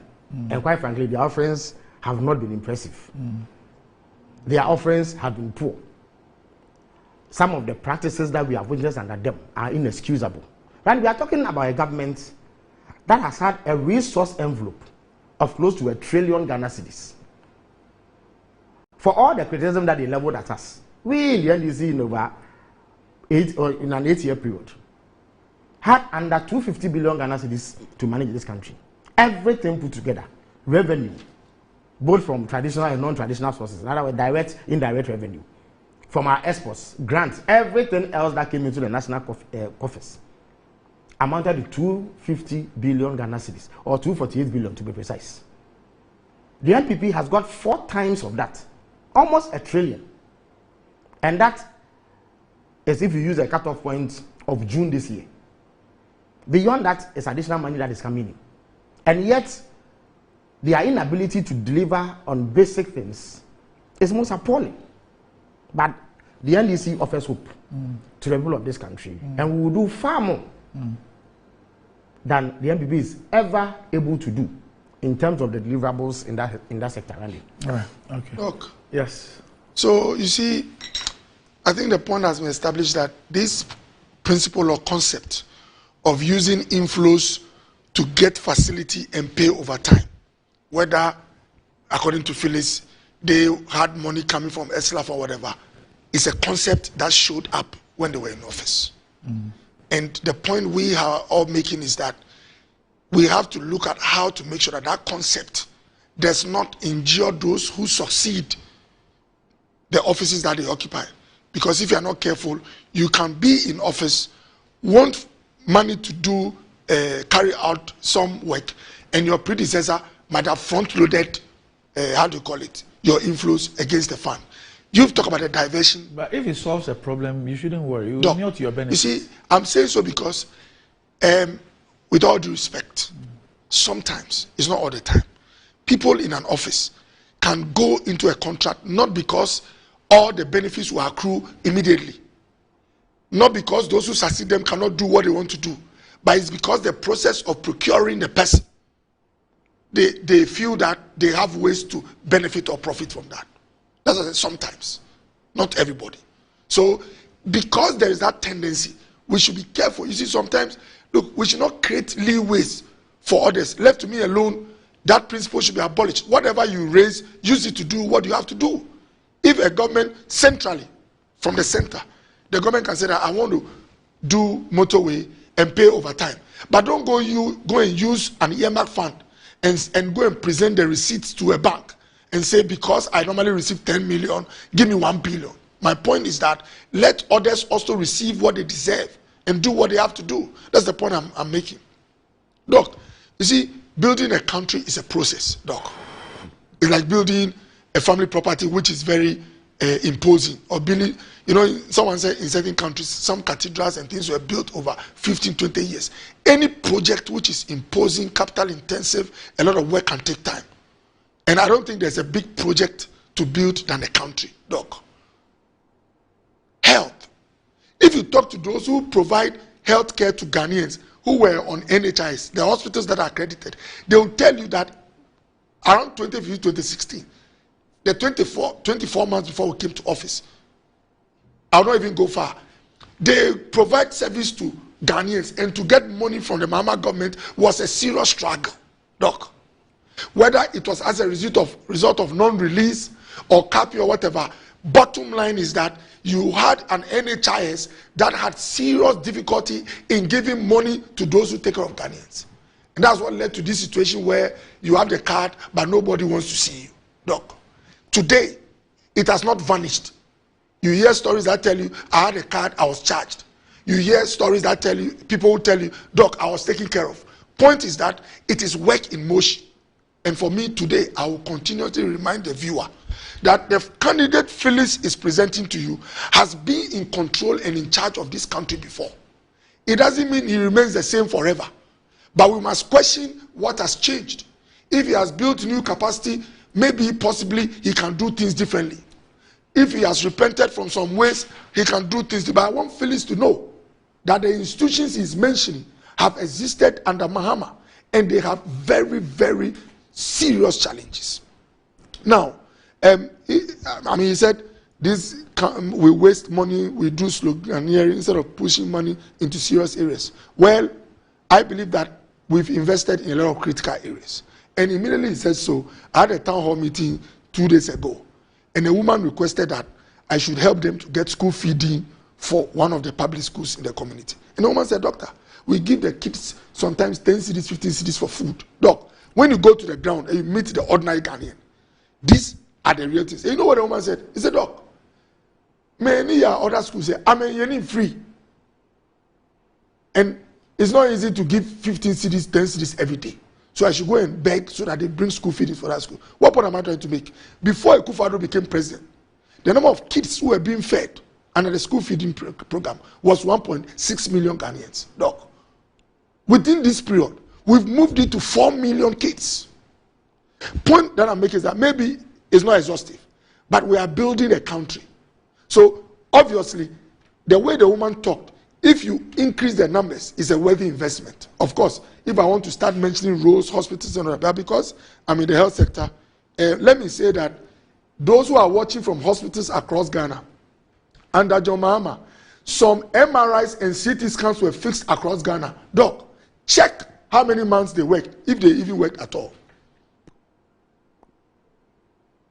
Sometimes when you go on to audit a process to find out, someone think that you are, they use a term, general, or you want to, you are going after people. No. Yes, we chant.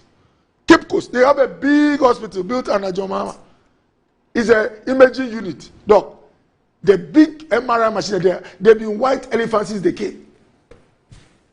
I was expecting our government, immediately we came, not necessarily to jail someone, to audit and find out why the Mahama government used millions of taxpayers' money to purchase these machines, and they've not served the purpose since they were invested. Why was it not done? That's why I'm saying that I was expecting, because I knew, my colleagues have told me, and I don't want to, go ahead of a forensic audit. But is because from the contractual processes to those who executed, to even the model to manage them was problematic.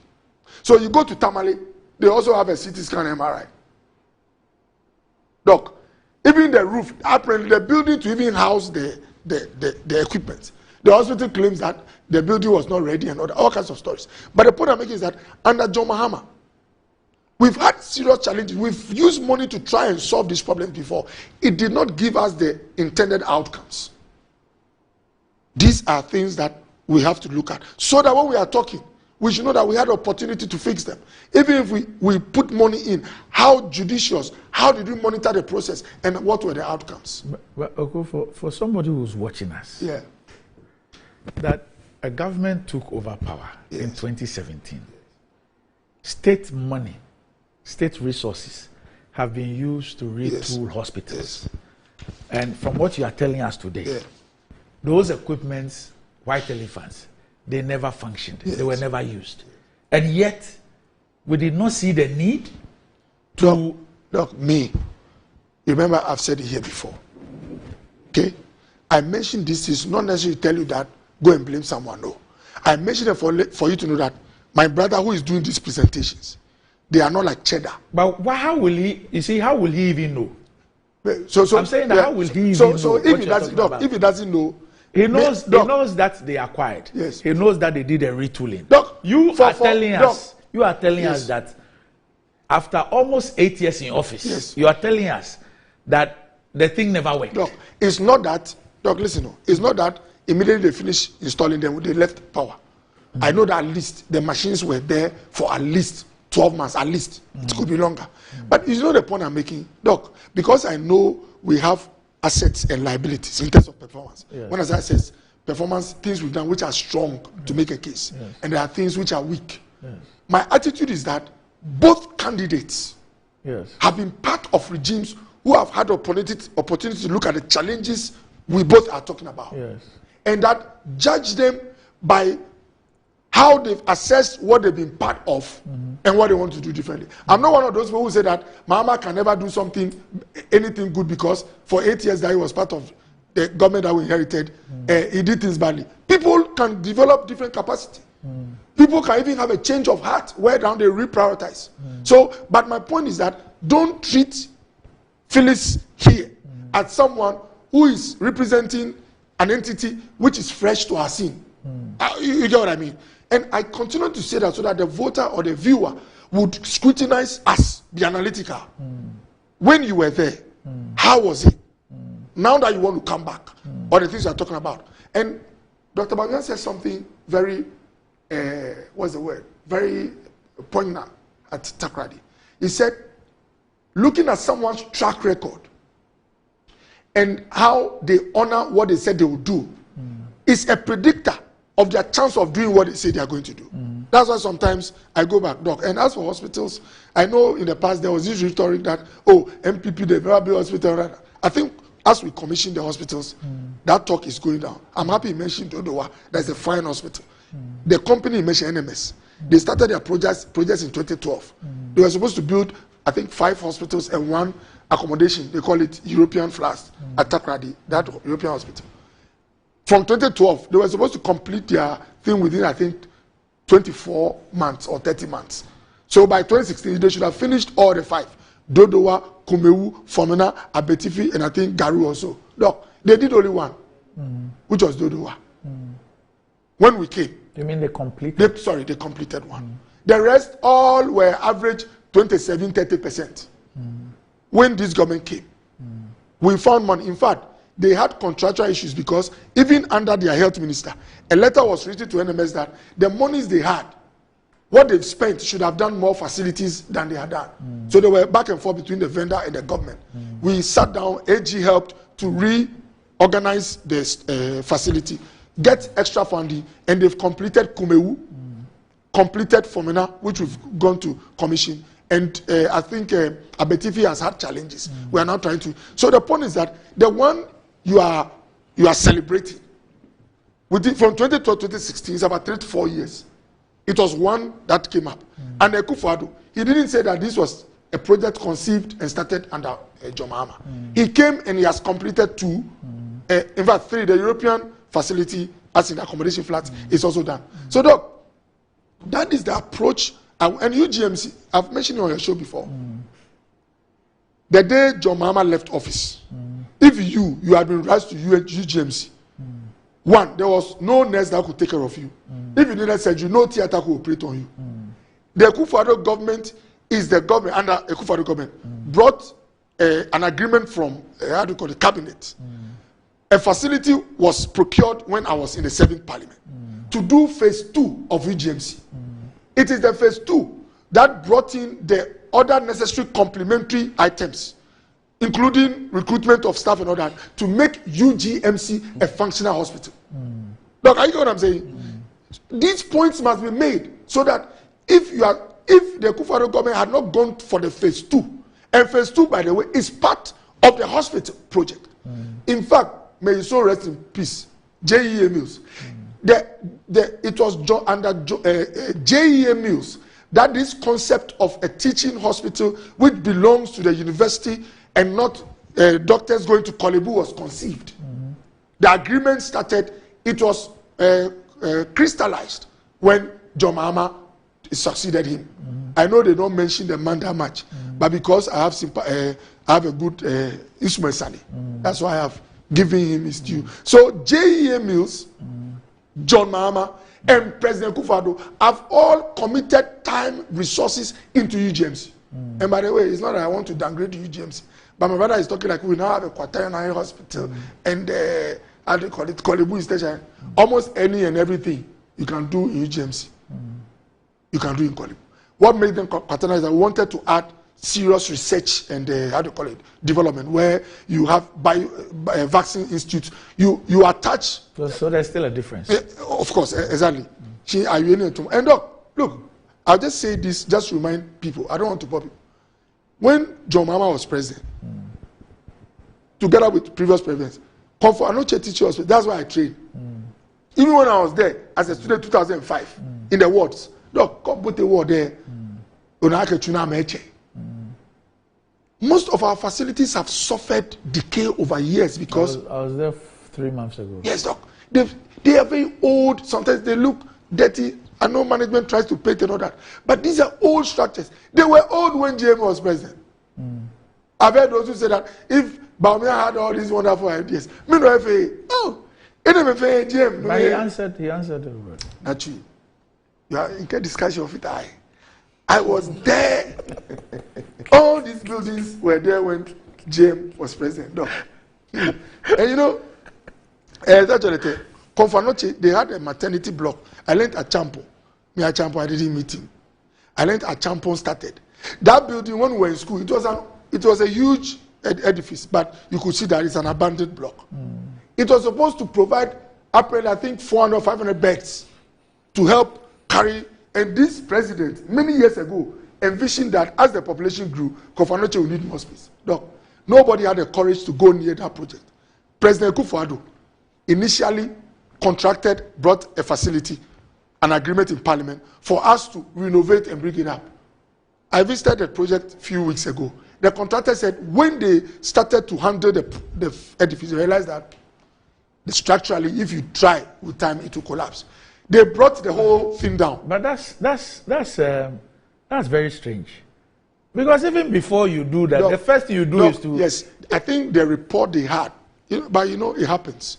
You can have a mechanic who gives you a report that this car, you can fix it if you have, let's say, 20,000. After 2 years, when you're ready, you can bring the same person or someone who will tell you. Yeah, because when you take a structural engineer, especially with the age of So I think they said earlier report said, if you invest, you can. But when they were ready to go, the advice was that, look, redo. They brought it down, and when I went there, the shell is almost ready. Look, a president who gets the courage to go near a block which was not invisible, a huge block which had been abandoned, breaks it down and lifts it up. I was at Efia Kwanta with your man, with Bobo, just last week in Efia Kwanta. Look, if you enter the facility that is being built, Efia Kwanta is an old guy. He was walking the streets of Sekendi when James was president. Old guy, Efia Kwanta. If I went there to see them, because I've heard of them many years so you have rebuilt it? Look, what the shell now? What is a shell? The building. Nikake, I can I go there for help? Take your time. Can you go and go? 8 years about me feel. Because of what you said at UGMC, that's what I'm asking you. Oh, Nachi. But no, about channel. So you have completed a shell? Yes. No, almost. It's your last one. When will you finish with the goil? In the next chapter.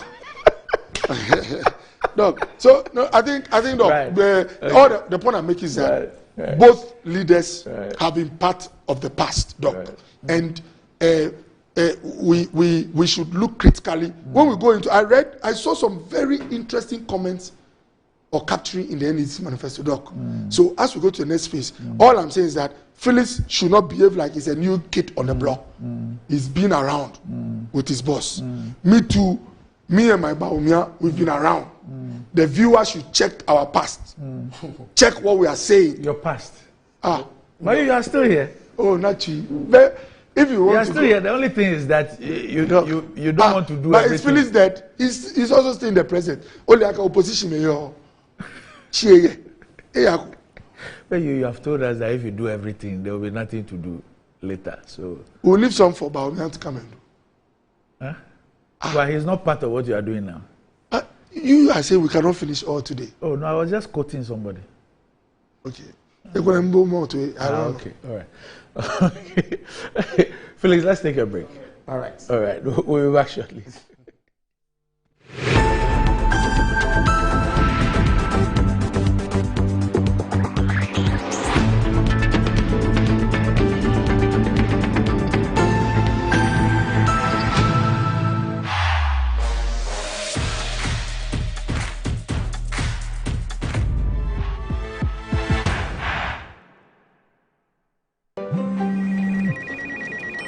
She's coming. She's coming.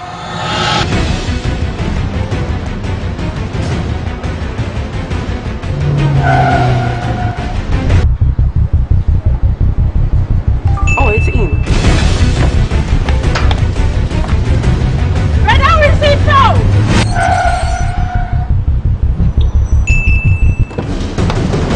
Boss, let's go back. Okay, here. Take this. She's coming. I know. Go to the pharmacy now. She's coming. Oh.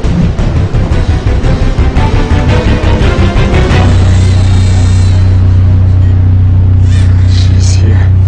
Pay faster, pay safer, and pay easy with Momo app. Download now and pay with the QR code, merchant ID, and so much more.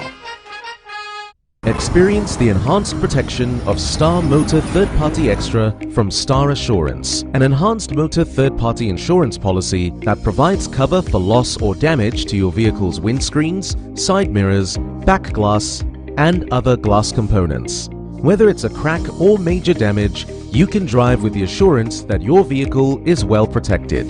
Our commitment to you includes affordable coverage options and a claims process that is both fast and straightforward, so you spend less time dealing with paperwork and more time on the road.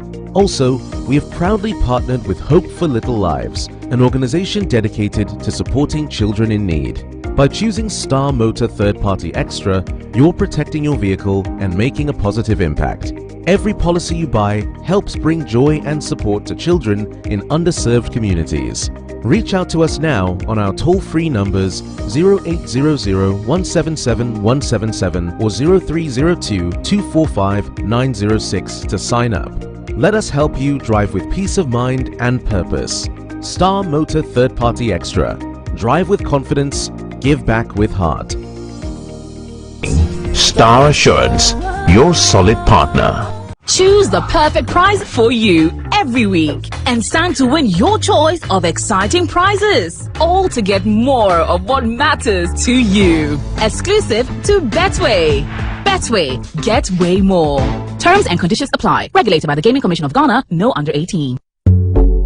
In today's modern world, Stairs are a challenge, especially for our elderly and those with health concerns. Navigating them can be difficult and even dangerous, but there's a safer way to move vertically. Lifts and Elevators Limited Company, your answer to a more accessible and secure vertical transportation. Our elevators and escalators, including top-of-the-line pneumatic vacuum elevators, Fuji elevators and escalators, offer a safer and more convenient alternative, eliminating the risks of stairs and enhancing accessibility for homes, businesses, and hospitals. Choose safety and convenience with Lifts and Elevators Limited Company. Elevate your spaces today. For more information, visit our website at www.elevatorsgh.org or call now on 0200-535-515. Lifts and Elevators Limited Company, the elevator people. Using Koa Mixture, Koa Plus Mixture, and Koa MT Mixture, brought to you by Koa Research and Manufacturing Limited Company, proudly made in Ghana. Formulated to support your general well-being. For those seeking immune system support, there is Koa Plus Mixture. Support your body's defenses and stay strong. When it comes to combating malaria, Koa MT Mixture will aid your treatments. For effective relief from malaria symptoms, try Koa MT Mixture. Koa Mixture, Koa Plus Mixture, and Koa MT Mixture are not recommended for pregnant women, lactating mothers, and children under 12 years. Always take a malaria test before using Koa MT Mixture. Choose Koa Mixture, Koa Plus Mixture, and Koa MT Mixture for your health needs. Available now at pharmacies nationwide. For bulk purchases, contact 0244-726611 or 0591-565-778. This advert is anti-cavity, gum protection, brighter teeth, and fresh bread. I'm a fat missy way. Repacho Bantama. Machasi. That's a cycle. It's her smile. The fresh breath. Me, Jidi said we used to Cal 360 toothpaste. Some kind. Cal 360 toothpaste. That's Kia. Cal 360 toothpaste. It's a gum protector. Onim Jom Kasan. Cal 360 did the way. It's cool mint. Gives me fresh breath and your confidence booster. And you will see so feeling to when you know Cal 360 toothpaste. Happy smile. Cal 360 toothpaste, anti-cavity, gum protection, brighter teeth, and fresh breath. Cal, happy smile. This advert is FDA approved. Now let me tell you why you should choose Safari Valley as your conference destination. The new conference building combines modern amenities with the tranquility of nature, providing the perfect backdrop for your next seminar and corporate retreat. The only conference destination with so many activities. You don't have to travel to visit your tennis club, the gym, or the stables. They have it all. Enjoy this rooftop viewing deck, basking in the sunlight with the sight of wild animals roaming freely in their natural habitat. At my break, I'm able to practice my putting. It's a unique experience that sparks creativity and rejuvenates the mind. Visit Safari Valley Eco Resort in Ghana, bringing you closer to nature. The luckiest. Star 712 hash. Luck is everywhere. 8K. Hey, you get an 8K. Get back packing so you have to one lie. Hey, wait. You can put it on his tab. This is my man. Good luck. Hey, Bill Radio. We have star 712 hash. It's your phone. I'm on dialing the magic numbers. Star 712 hash. Now welcome to the luckiest. And now with me at home ticket. You can buy for yourself or your loved one. Mommy, tell mommy who's here. You're buying for me, right? Or who else? Oh. Let's choose buy tickets for others. Love you, boo boo. Maybe straight to option 4. Now, you need to buy tickets worth 50 Ghana to qualify. Yes, you can buy random or preferred tickets. I'm choosing random ticket. Listen, if you buy the random ticket, the system chooses a random number for you. But if you buy the preferred, you get to input your own preferred 5 digits. 5. Baby, give me your 5 numbers. And how much are we buying? Babe, look at the body and buy you. With your body,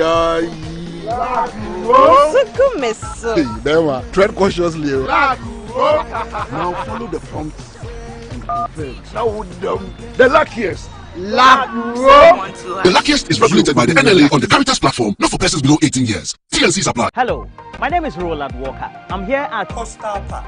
It's one of the many courts belonging to estate masters, and they are into service plots, property management, and luxury homes. And just in case you want to make that decision to invest into a landed property, estate masters is the right choice to make. If it is from an indenture, a site plan, you want it also barcoded, all is available. You might have heard about Chopoli. It's where we have the next cottage of estate masters. It is not only one of the thriving, but the most inviting landed property site for you also to invest in. We encourage you, do invest in the next cottage at Chopoli. It is just close to the yet to be demarcated airport. That also will be a valuable property for you to invest in.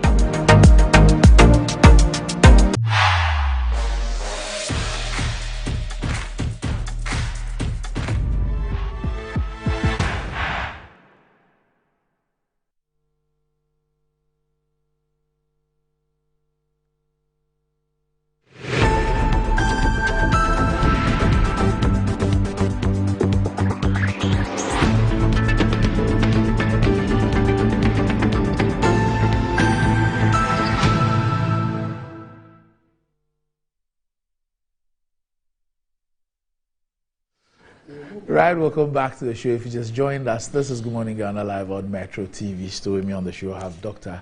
Bernard Okoboy and Felix Kwachi of Fosu.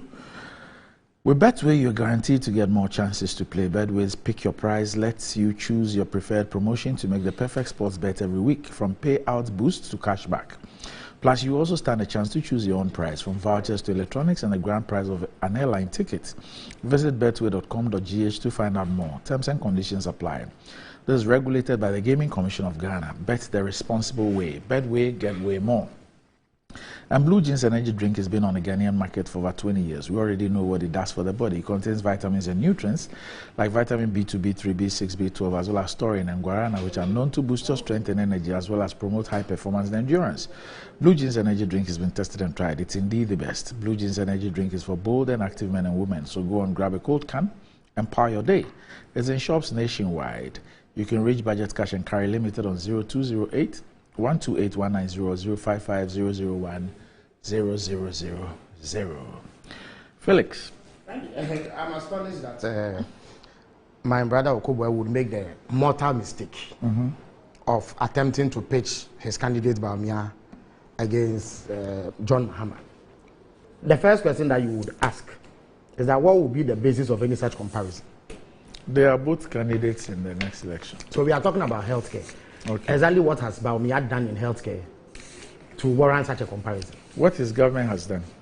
But and how does what his government has done come anywhere near what President Mahama did as president? Annie, I have sent a total of 34 pictures to Annie. I hope that she's able to project them as I speak. Let me take the National Medical Equipment Program, Replacement Program. Annie, in fact, the amount involved was $264 million. $264 million. It says you fixed. Randy, it's not true. It's not true. It's not true. Randy, we fixed equipment in all categories of hospitals across the country, starting with the teaching hospitals. At the time, it was only Komfo Anokye and the 37 Military Hospital, Tamale Teaching Hospital, and Kolebu Teaching Hospital. Randy, all the regional hospitals at the time, I think at the time there were about 6 of them. At the time, there were 125 district hospitals. All of them got equipment. And then we added 14 centers, and then we brought in the Oniado mobile clinics. They were 8 in number. Randy, these hospitals were fixed with state-of-the-art equipment. We had magnetic resonance imaging equipment, or what we call MRI. And Randy, they functioned before we left office. They did. Randy, we had what we call computerized tomography, or CT scan equipment. And you see, I see that Annie has projected some of the equipment on TV. Randy, look at this equipment. It was part of the National Medical Equipment Replacement Program.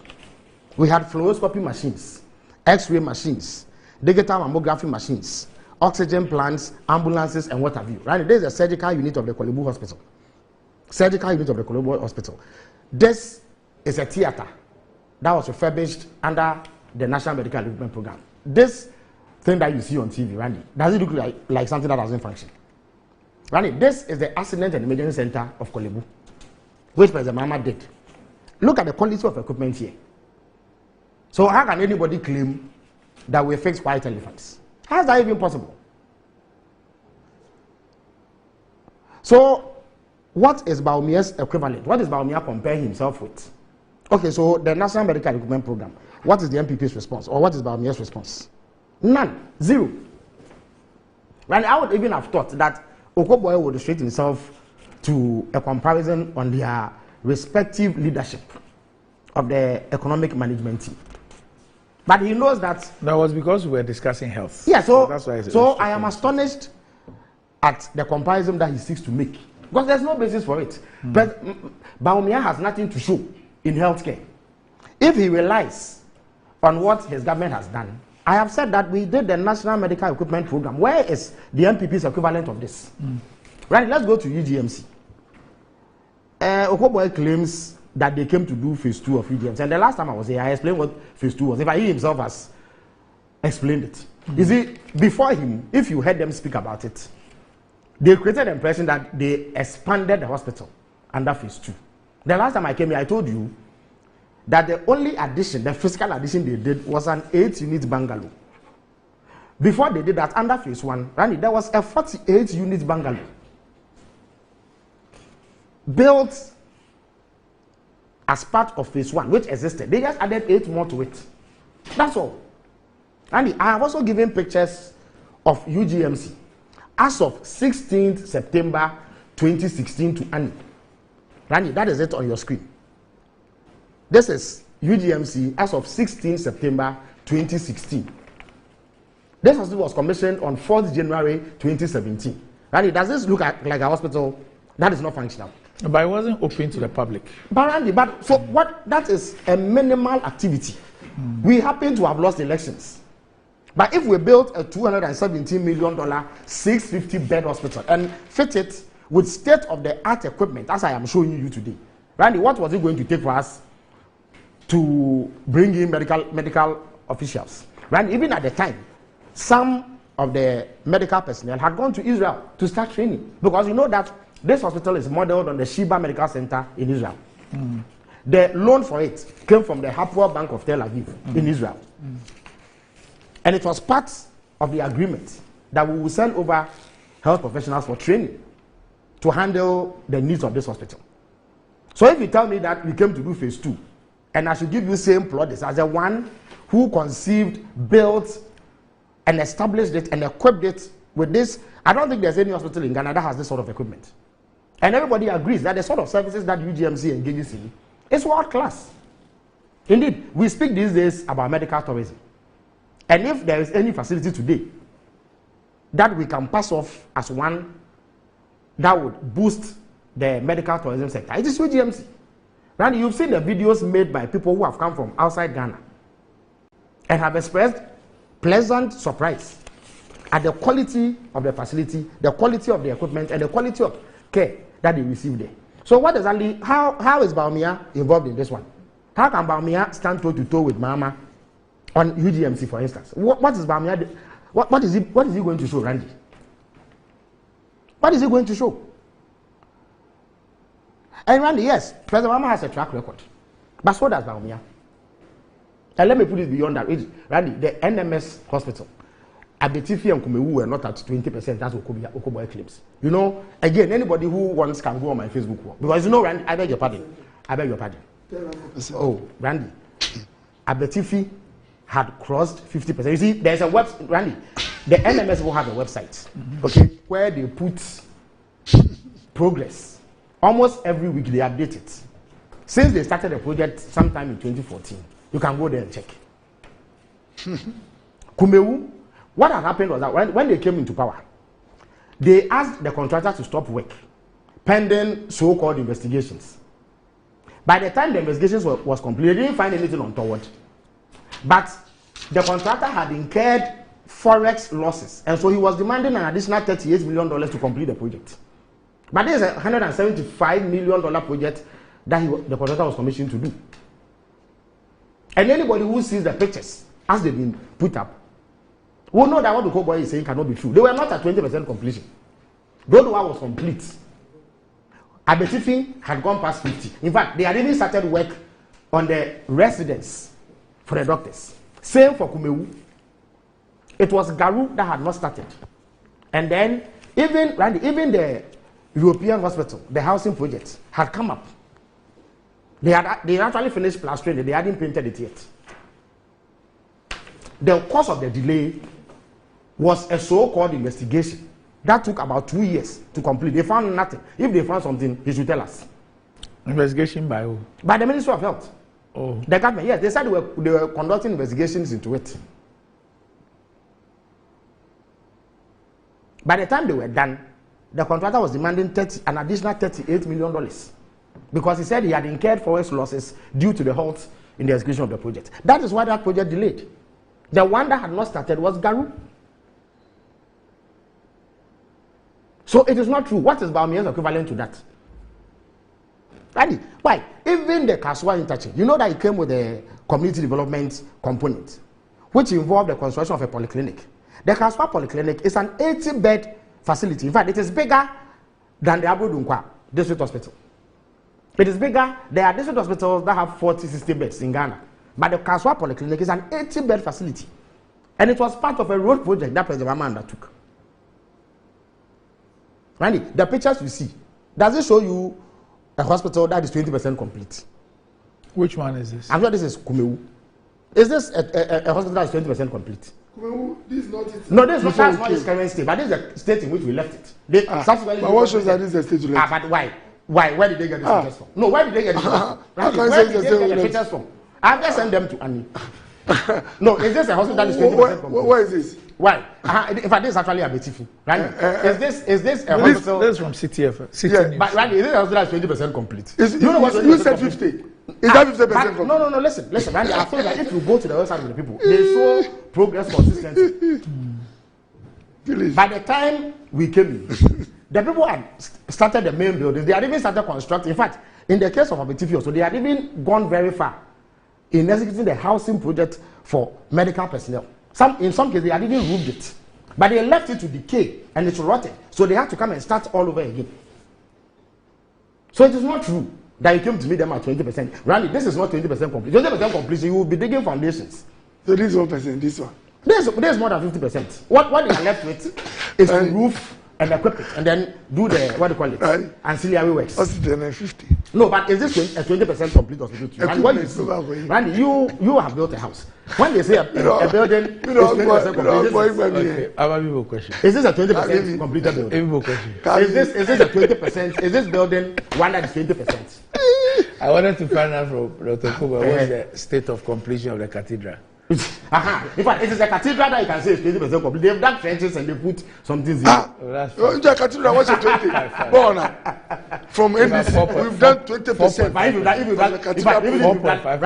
Randy, look, you see, this one. Let me revise it. There is 2%. There is an objective reality here. People are seeing the buildings on TV. Okay, I guess the point is made. So it is not true. They came and met polyclinic projects. And 15 of them. 10 in the central region, 5 in the greater Accra region. I think including Sege and Botiano also. Both funding. Which one is this? I think this is Abetifi. No, this must be what do you call it? This is the Kaswa Polyclinic. Yes. The one that came with the road project. Exactly. This is an 80-bed facility. So the man did polyclinics with 80 beds. And you are talking about what is Baumien's offering? All right. Randy, they are they are making noise about. As we speak, one of them is complete. That knee-jerk project that they brought because President Mama was receiving products in the wake of COVID. They promised to start it in 2021. They couldn't start. President Akufo-Addo actually gave a 1-year completion deadline. They couldn't meet it. But they came to revise it. They will commission about 80. 80. Hello? 80. Look. No, right? They are not going to commission 80. They will be hard pressed to commission even 10. And right, mind you, their tenure is left with just about 3 months. If in 8 years, or let's say it is a 3 5 months years of the second term, not the third. But why is 8 years? Why? The first 4 years, what were you doing? Were you slumbering? Or that one, we shouldn't count it. But you also No. The first one, you you need to count it. Randy, when we came to power, there are some of the projects that we started in our first step. By the time COVID struck, you had nothing to show.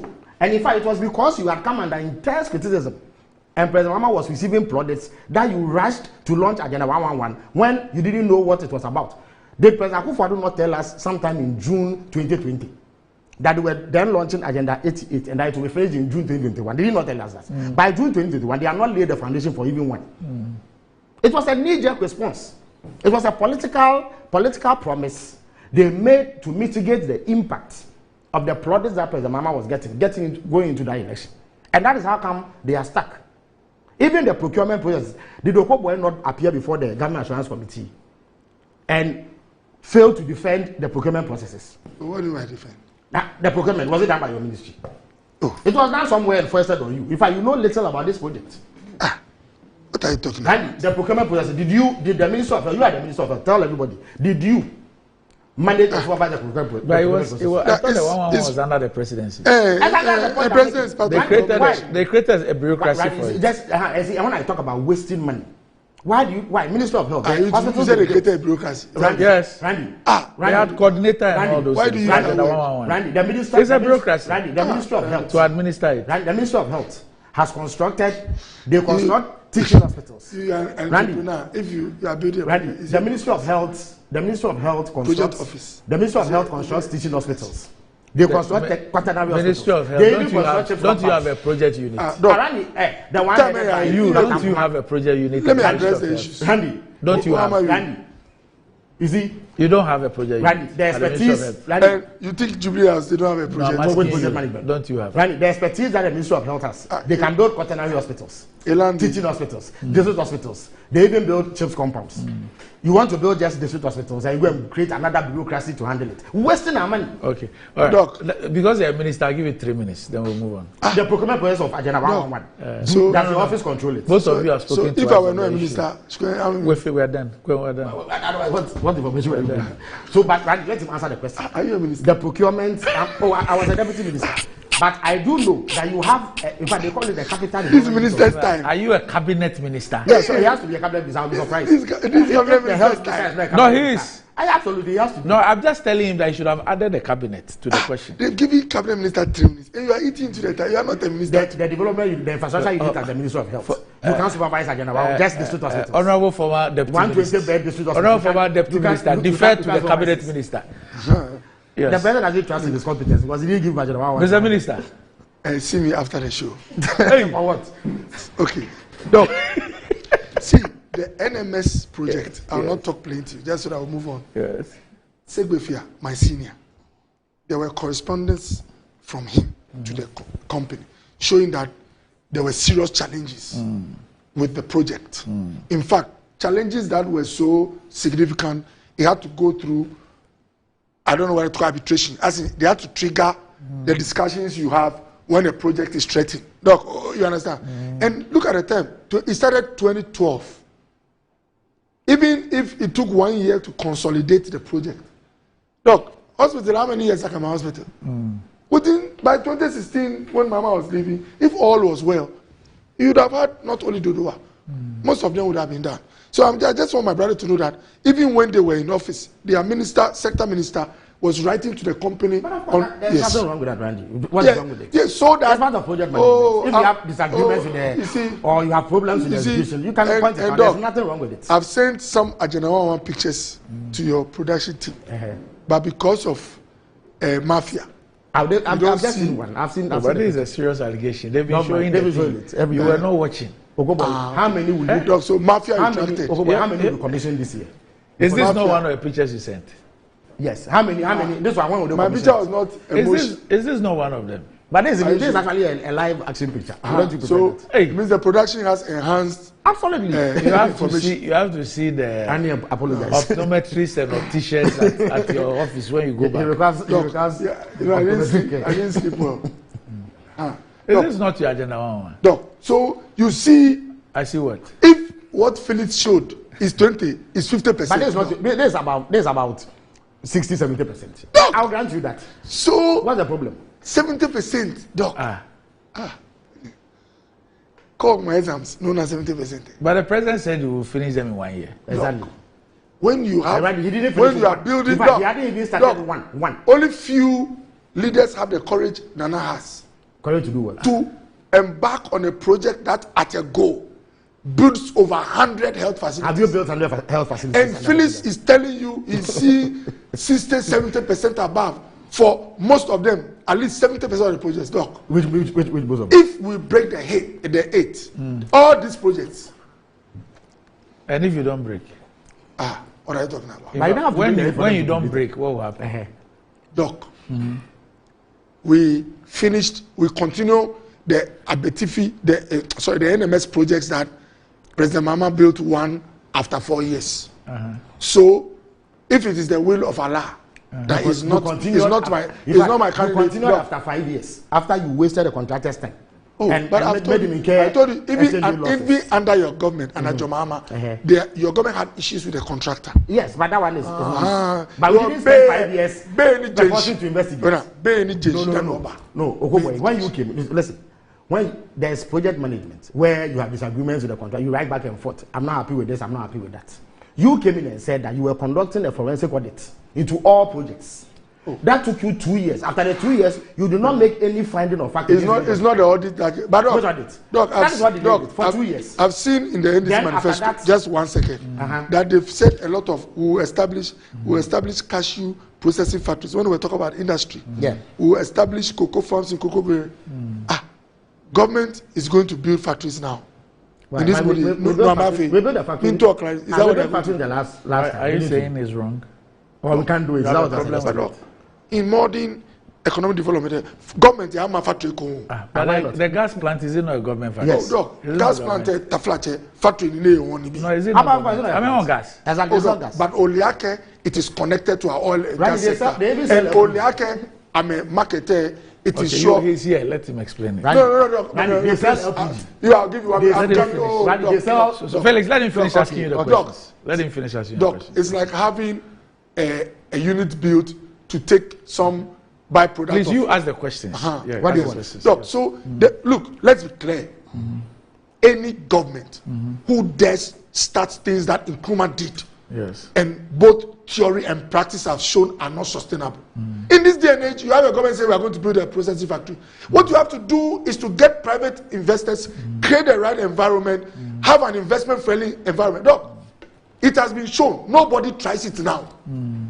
If you go and build a factory yourself, just as Geo, how do you call it? The ones that were put on divestiture, all the Nkrumah factories, almost all are sold. You know that, even including TV3. It was government. But there's going. No, some. You see, when it's a model, some gold living private shareholding is significant. Yes. The principle that works, if that's what I said, we need details. Government should not. So what did you read? Only that, establish cashew processing factories. Okay. And the principle is that when government is the majority shareholder, not even 100%, every setup it puts up is threatened, especially for products which must be consumed, not products like gas. That's an exception. You know why? The Pualungu. A private company. Randy, the companies that produce the natural gas, are they not private entities? Kalu and Kwani not private. Pualungu tomato factory will revive it. When GM was there for 8 years, was he revived? Commander sugar will revive. Yes, I'm coming, Doc. They say they will revive. Yes. Factory no me children revive ole. We finished the factory. Money yene go and chon lashi. The factory was not even started.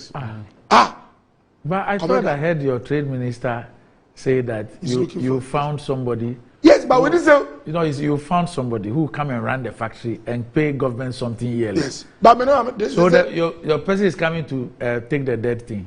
But they say they will revive. But when they were leaving, it was not working. Did it work? Oh boy, mommy. Look, I want to know. Randy. So yes. You see, again. Yes. First of all, I'll start from. I'll start from this. Oh yeah, but I have to use. Randy, we spoke about their manifesto, which is not part of the. You gave the minister 3 minutes. Randy, no, you finish the 3 minutes. No, I'll give you the opportunity after he speaks. Randy, when we were in power, at least 5 factories were established with direct government involvement. Which ones? the Ghana gas processing plant. In terms of capital outlay, it is the single biggest project of any kind in Ghana's history. It cost nearly $1 billion to be run. Last week I was examining their financial statements.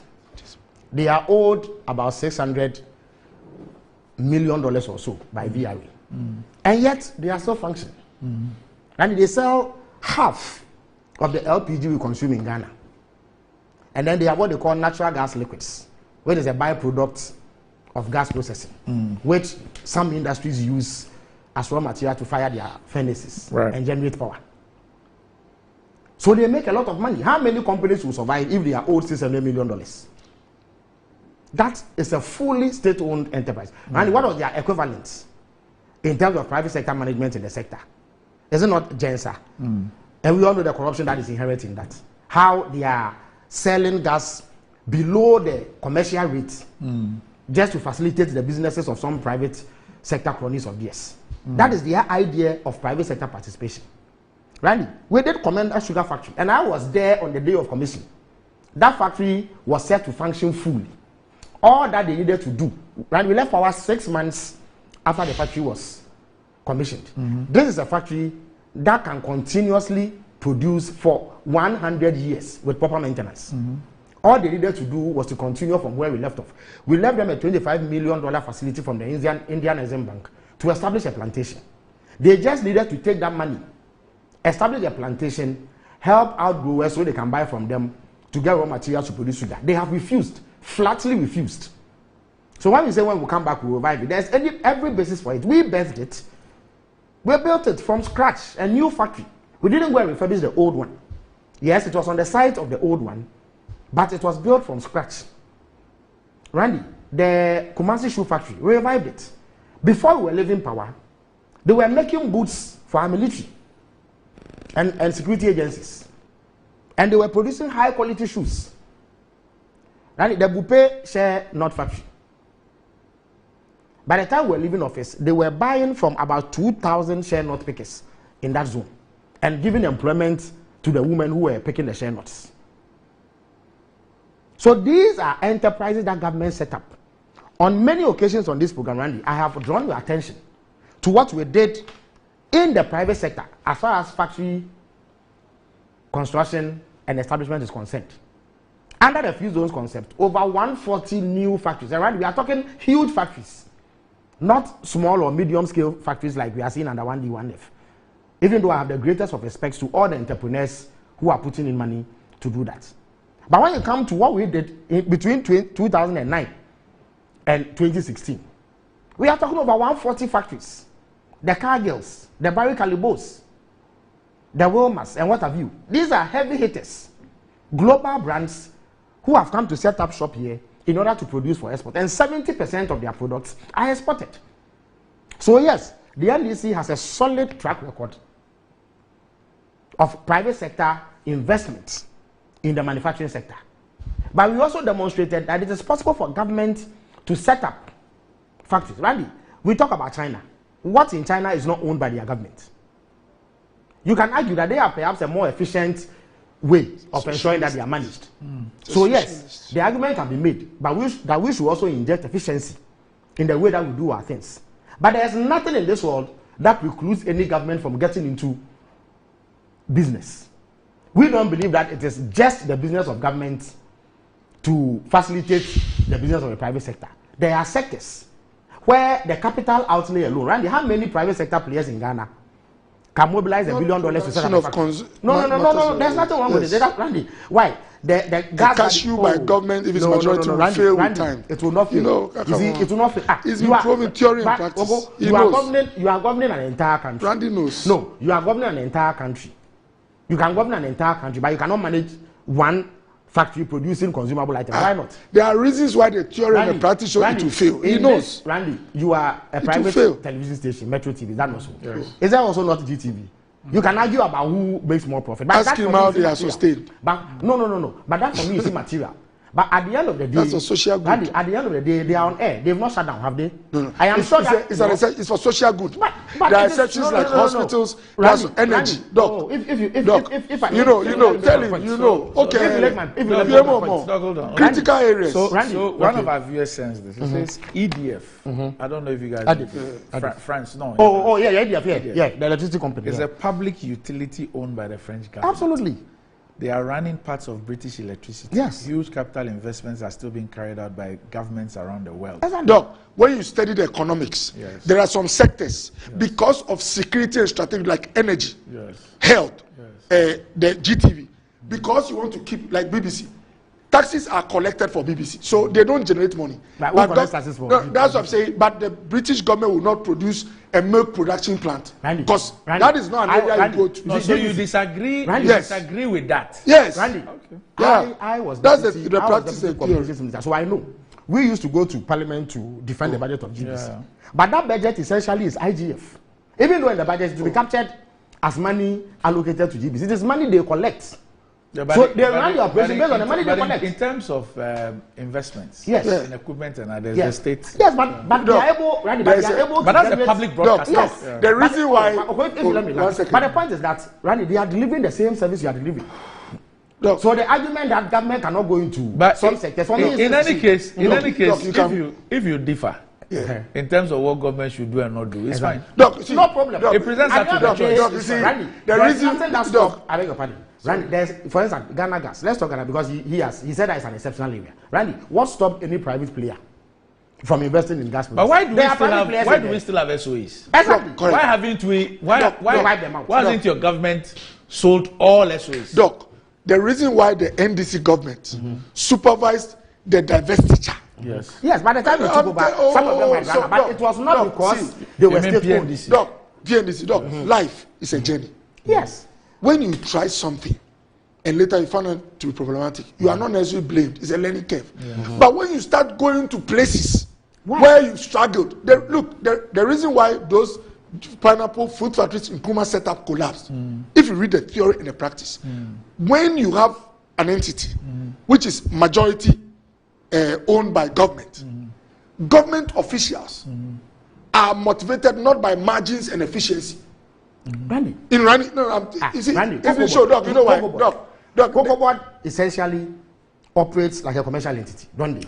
Master, Cocoa Board is but let me know, why is it that Cocoa Board has its challenges, so Randy is not Randy, you have run it down now. You have run it down now. You see, such that you cannot even get the normal syndicated. When we do this, we will not make progress. 32 years. Because under you two, I don't even want us to start. Randy, the whole model Randy, to me for 32 must be years. relooked at, and you agree with me. No. So don't let us use. But the point I'm making is that the reason why Kumasi Shoe Factory, all those factories that are supposed to produce, be competitive. The reason why they struggle is that when you go to, let's say, MTN, forgive me for mentioning, or Telcel, where the shareholding is majority private, there's the decisions they take.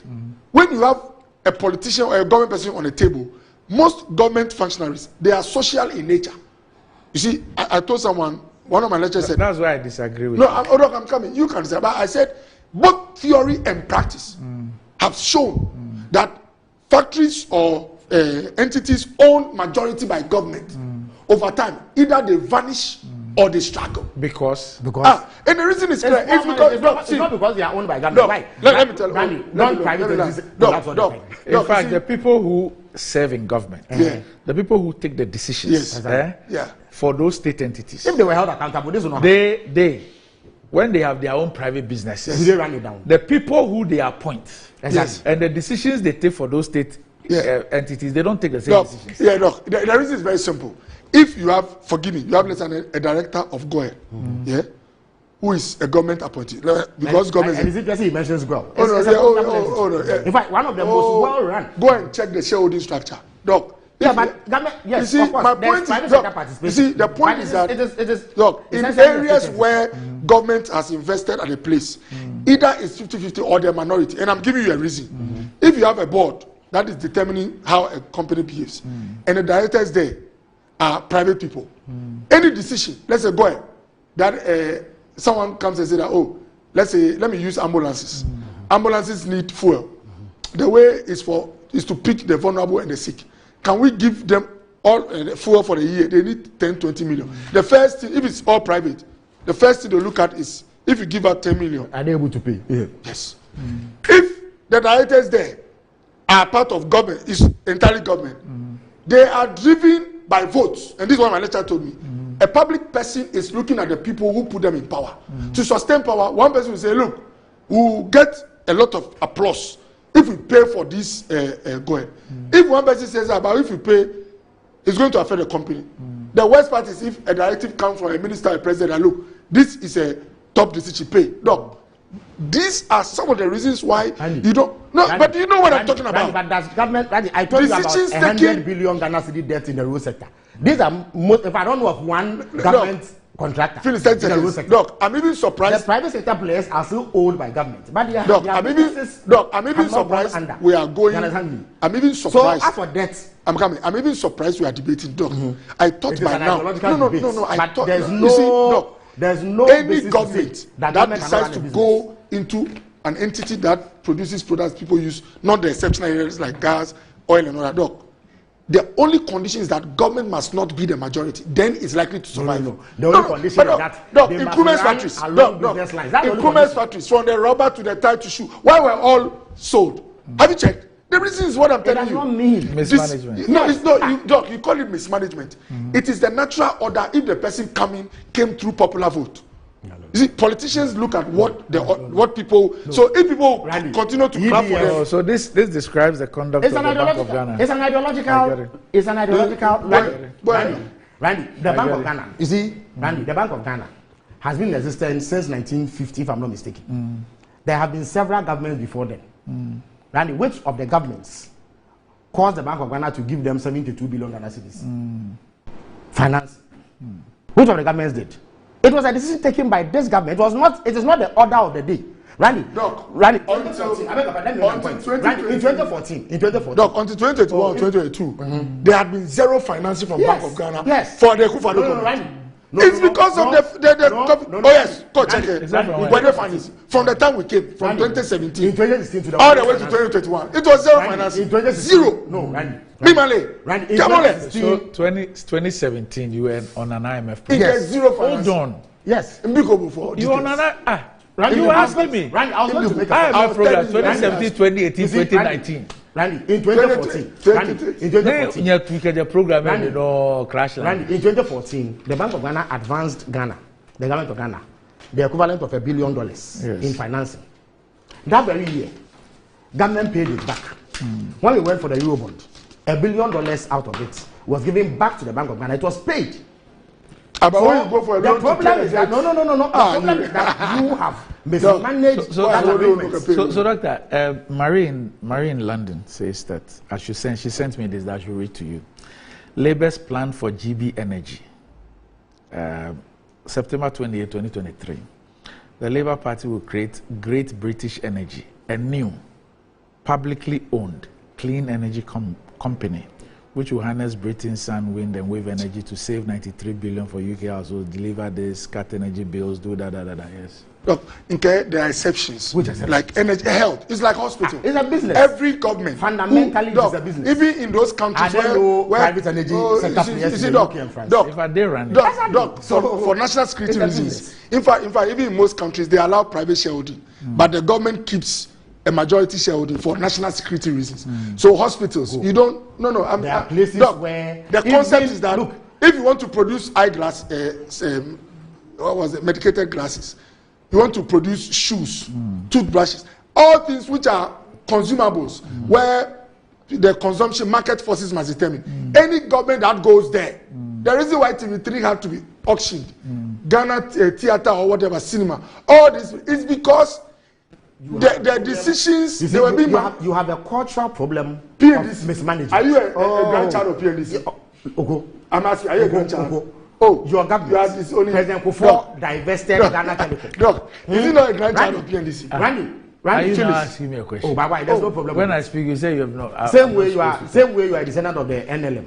Perhaps one of the most violent political entities ever. Randy, President Kufuor divested Ghana Telecom, I think in 2005 or so, if I'm not mistaken. In fact, when he was divesting it, one of the arguments that opponents to the deal made was that it was a strategic area, telecoms. I remember Fred Oparian says answer at the time he was a deputy communications. He said there was nothing strategic about communications. They divested it for, is it $900 million or so? So you have also divested state assets. I'm sure there are some that you still divest. The problem is not that it is owned by government. The problem is that they've been mismanaged. As is the case of Kolebu. And I'm giving a reason for Why? As for Kolebu, if you go there, you let us go into look. Piku, even where kids sleep, under John Mama, they were even incubators were not. We've had a lot of development, so don't go there. If you go to Rage, you go and look at. What do you do at Kolebu? Go and look at the Niku. Rage is a public hospital. Felix, Kolebu, what did They did the accident in the emergency center, don't you know? Even the neurology unit that you went to open with pump and pageantry, don't you know that it has its roots in your mama's? In fact, what was the roots? Your own document, your own ministry of What was the roots? When you listed the project, the nephrology, it was going to be based on a PPP. Randy. Are you aware? No, have you seen the Niku at Rage? There are very few Nikus in this country. And John Mama, do you know Kolebu's Niku? Don't go to Rich. I've just showed you the. I've just Why showed you the running picture. away from No, Kolebu? I'm not running away. Hey, mention Kolebu. Randy, did I just show you pictures from Kolebu? I showed you the accident in the emergency center. That's under John Mama. So yes. Have you seen the No, but you may have come and fixed the. By the way, the surgical block was there when Mama was president. But why? The surgical block and the maternity block. No problem, Randy. He had 8 years in power. He did his bit. President for 8 years. Randy, he did his bit. No problem. Why? President for 8 years. Kufuor was president, was he not? Mama, president for 8 years. No. He was 8 president years for 4 as years, president. vice president for 4 years. No, Mama was not president for 8 years. Was Kufuor not president? Wasn't Mama president for 8 years? Randy, I beg you. Randy. Really? Randy. Obimi. Randy. I make a call if I say you are just like the president. But you were the same person who sat here telling us about UGMC and breaking it down to conception and who and signing. Side comment. Randy, was Kufuor not president for 8 years? Side comment. Was Akufo-Addo not a member of Kufuor's government? Why did he come and waste our time in 2016? Why didn't he do anything in 2008? Okay. But the point is this: that don't ever see that there's anything wrong with government saying they will build factories. In fact, if you look at that's his opinion. Yes, it will not work. But it's an opinion. If you establish this cashew and his government in 10 years, either it will sold or to collapse. We're importing $300 million of fuel every year to fire thermal plants. Right. It has saved us that export. Doc. I've told you that they are old, but they've not gone down under. There are private companies that will collapse if that happens to them. Okay. So we believe that government has a certain muscle that it can use to generate some catalytic effects in some sectors. All this while those sectors have been there. Private sector players have gone in. But there's still a lot of work to do. And we believe that government can use its muscle and systems to ensure that that sector gets a lift. That's what we promised in our manifesto. You are here talking about private sector players. Randy, we know private sector players who operate on the back of government. Many private sector players in our ecosystem operate because they get government contracts. If you take away those government contracts, they are not any entities that you can be proud of. But the point is this, that if you believe in a private sector-led arrangement, there's no difficulty with it. We have evidence of the private sector flourishing in many sectors. We also believe that government must go into certain areas. So we've promised to ensure that we revive the Zwarungu meat factory. Randy, we've promised to revive the Zwarungu meat factory. If you look at business development in our manifesto, we've said so. We've promised to revive the Pualugu tomato factory. We've promised to revive the Wulungu livestock station. Why didn't you revive it? Mama was president for 8 years. No. Kufuor, he was not president for 8 years. MPP, we were not. So now he has a change of mind. No, I beg your pardon. Right? Let me address this. Let me address this. Why? The US, UK, Labour, they are in government now. Have they not been in power before? So because you've been in power before. Then why do you normally say that? Why is because he is there. He is the man in charge. Mama was also there. He was there. No. As for your candidate, he's even running away from responsibility. After telling us that he was an economic risk, he says he doesn't know anything about the economy now. It is that he's not said so. If he's not said so, then there's no reason for him to contest. He is the one who brings solutions to the problems he's created. But Mama, Mama not part of the. Yes, Mama didn't have that problem. And Mama, we never defaulted on our debt. Your man has defaulted on debt. If he knew how to manage an economy, he won't default. Mama has not defaulted. Mahama, the dollar was with the IMF, so that helped. No problem. We have gone to the IMF 17 times, including twice under Kufuor. So there's no problem. How many times? It was your man who comically said going to the IMF means economic mismanagement. He didn't know what he was talking about. He didn't say we challenged him that what he was talking did not make sense. It's a sign of distress, economic distress. Why? Who brought a distress? But if you are not economic, who put the gun to go to Kufuor? Randy, Kufuor was economic distress. Randy, Mills went to the IMF in 2009. JM was president for 8 years. What happened? Bawumia has managed the economy for 8 years. He says he has solutions to the economy. Where are those solutions? No, So 8 8 years. Bawumia was in charge of the economy. In his manifesto, he says he has solutions to the depreciation of the exchange rate. After he gave us lectures. In fact, his lecture notes are still available. But John Mama said he'll give us stable currency. And again, we saw the worst depreciation. No. What was the depreciation? In 10 months in 2020. From 1 city to 4 400%. No, Sam George said 394. No, let him do the calculation. From 4 to 16. From 1 to 4. No, 4 to 16, do it. 1 4 to 4. to 16, do it. Do 1 to 4. No, 4 to 16, do it. Randy, but let me tell you something. 4 to 16 is 400%. Don't worry. 1 to 4 is Don't worry, let me tell you something. 1 to 4. Randy. Randy, please. 3.7. What percentage is that? 3.7. Randy, we are percentage depreciation now. It is not 400. It's 320 something percent. Randy, why do you keep on matching? 320. Wait a minute. I'm telling you, Randy. Okoboy, if I give you the formula today and you calculate it, please. No. Just answer one. No. The 320, Randy, which one is Randy, that? you see, it doesn't make sense. Randy, first of all, it does not even make sense what he's doing. And with the greatest respect to you, I beg your pardon, it's not you I'm referring to. You see, that senseless argument stems from Bawumia's disrespect for the people of Ghana. When he tells you that an exchange rate of 16 to 1 in terms of dollar and Ghana cedi relationship is better than 4 to 1. Randy, with the greatest respect, that is madness. Oh yes, if you ever make that argument, you tell me that I am a businessman. I go to the Forex Bureau and I have to pay $16 to get 16 cedis to get $1. That is better than when I had to pay 4 cedis to get $1. Randy, even if you did the computation for both rate of change and you use the right formula to calculate depreciation, the rate of depreciation under Bawumia is higher than under Mahama. Number 2, if anybody tells you that an economy that cannot pay its debts has defaulted is better than one in which we service debt regularly, that is pure madness. And I'm not mincing words. You see, we have to stop the comical disrespect of the electorate. It is bad enough that you have run the economy down. You can say that yes, things are bad. I have drawn lessons. I have new proposals to fix it. But let nobody ever. And you see, one of the reasons why I have lost respect for many journalists who attended that press briefing, is that they sat down for him to make this argument that the economy has been managed better. They couldn't have argued with him. Why not? Randy, but they had opportunity. That's not a forum for him. Randy, they had opportunity to ask questions. You see, when the first question was asked, and he made this, somebody came back, right? How does any sane person sit down for Bawumia to tell him that this economy has been managed better than the one that he inherited? Why? Your debt to GDP ratio went to 104%. Randy, in the first 10 months of 2022, the city lost 54% of its value. Never happened in our history. 54% in just 10 months. How could you have? Randy, look at the interest rates today. Almost 40%. When you took over, it was around 28%. Your credit status is junk.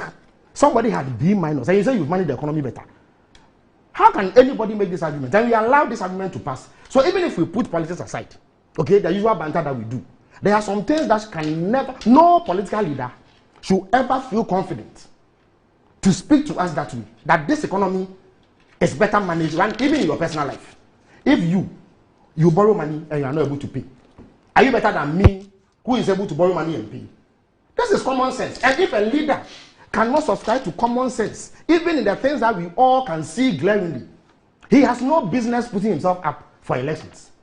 And one of the reasons why I am opposed to him is that attitude. Look, leaders will always face problems. There's not one government that hasn't faced problems.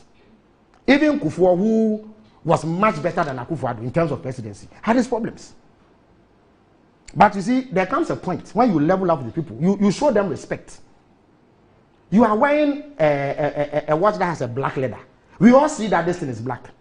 And yet, I'm standing on an argument on a platform insisting that you are wearing a red leather watch. Is that not madness? All right. Doc, it's important to state here clearly that when John Mahama was president, this country was not a collapsed junk. It was Banana Republic. Please, I was quiet. He had B minus. That was his credit. In fact, Bawumia is on record to have said that B minus meant economic mismanagement and that Mahama was incompetent. You come in and we are junk, baller, and you say that you have done better. What do you take us for? Okay. Doc, when John Mahama inherited President Mills' office when we were growing at about 12-point-something%. Growth declined steadily until we got to 3.5. When John Mahama took over from please, what is this? Please, 3.5. It is better. Please, than 0.4. Felix, let's hear. Please, today was your growth. Last year you grew at what? 3%. Felix, let's hear. 1.5%. Felix, let's hear. When John Mahama took over, under Mills, inflation was a single digit. By the time JM was leaving, we were in a double-digit inflation movement. So, and that is less than 54%. Please, I'm telling you of the record of the person you are bringing. What was the worst inflation of Mahama? You should have courage to absorb things. No problem. Yeah, no, I kept quiet. Doc, but you got 54%, and you are better than your Mahama. Please, Doc. Are you better than the one who got 50%? Please. You shouldn't even make the argument. Please, Doc. Felix, let's hear. Under John Mahama. And Randy, they took it from 8%. Felix, let's hear. In 2018, they got 8%. Let's hear him. Inflation. They took it to 54%. Don't worry. Let's hear him. Let him make his point. Let's hear him. Yes. President Mills, may his soul rest in peace, had a single-digit inflation. This economic whiskey, JM for Phyllis, took it from single. Please, I'm giving you that is a champion. Took it from single. Took it from single to double-digit. The biggest accumulation of debts within a short period from the time he inherited the city in 2012 to the election. The biggest. It was central bank financing. How? We had movement. Please. Okay, we so had movement of our debts from 10 to 120 billion. You don't have. It is bigger than 120 to 743 billion. What are you telling us? Under John Dramani Mahama, the finances you need, the resources you need to keep the supply chain for petroleum products could not be sustained. And how? There were, please. And how many times were there for? Look, the only time. Let me talk. Was that very weak that lost please. Against USC in the 2014? I remember. It was a 3-day please. 3 days out of 8 days. I remember Who does that? I remember the CEO of West Africa Gas Pipeline coming to Ghana and giving a press interview after that. Mahama has told him that they will increase tariffs so that they can pay for the gas, so we'll get power. Doc, industries. Please, Doc. You don't owe WAPCO. Before don't you owe WAPCO? Under John Mahama, I know people who were laid off at Multimedia because they were told because of the power situation they couldn't keep them even. They've packed back a baggage and left. Under whiskey, they've left. So all I'm saying is that, Doc, if you check the profile, record, performance, abilities of John Mahama, and the things he's telling you now, you need to be patient. Look into what he's saying. Check whether he has maybe added some new capabilities which will make him do things differently, or he's had a change of heart. And so are you suggesting that the economy has been run better today than when he left office? Look, by the man who says it's an economic wastage. It is deliberate. What is deliberate? I'm coming, and I'll make this statement. When economists talk, they say all things, before they normally make most of it, they say all things being what? Equal. That's if you don't have a major disruption. What are you talking about? Where all things equal, is that what you're telling me? Whether anybody likes it or not, luckily you are not only national, you are international. Inflationary movements, in terms of prices of goods, if you watch all elections that have happened in the past 3-4 years, in every country, every leader who comes out tells you about what COVID did to the economy, the global supply chain disruptions, which has affected prices. And that's why I was watching TV just 3 days ago. Elderly people in the UK are saying that the price of electricity and gas, they don't even know how to survive.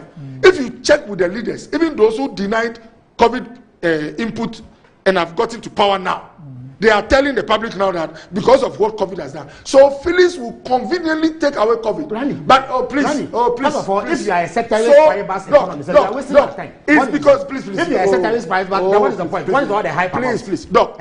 Number two, COVID is not the only disruption Ghanaian economy has faced. Since the days of Rollins. I'm happy I say it's not the only. So it's a disruption. Doc, what are you talking about? Let me conclude. Why? No, so let even room for is that how cabinet ministers are treated? Yes. Look, do you treat former ministers and current ministers the same way? No. Oh, really? Doc, so Doc,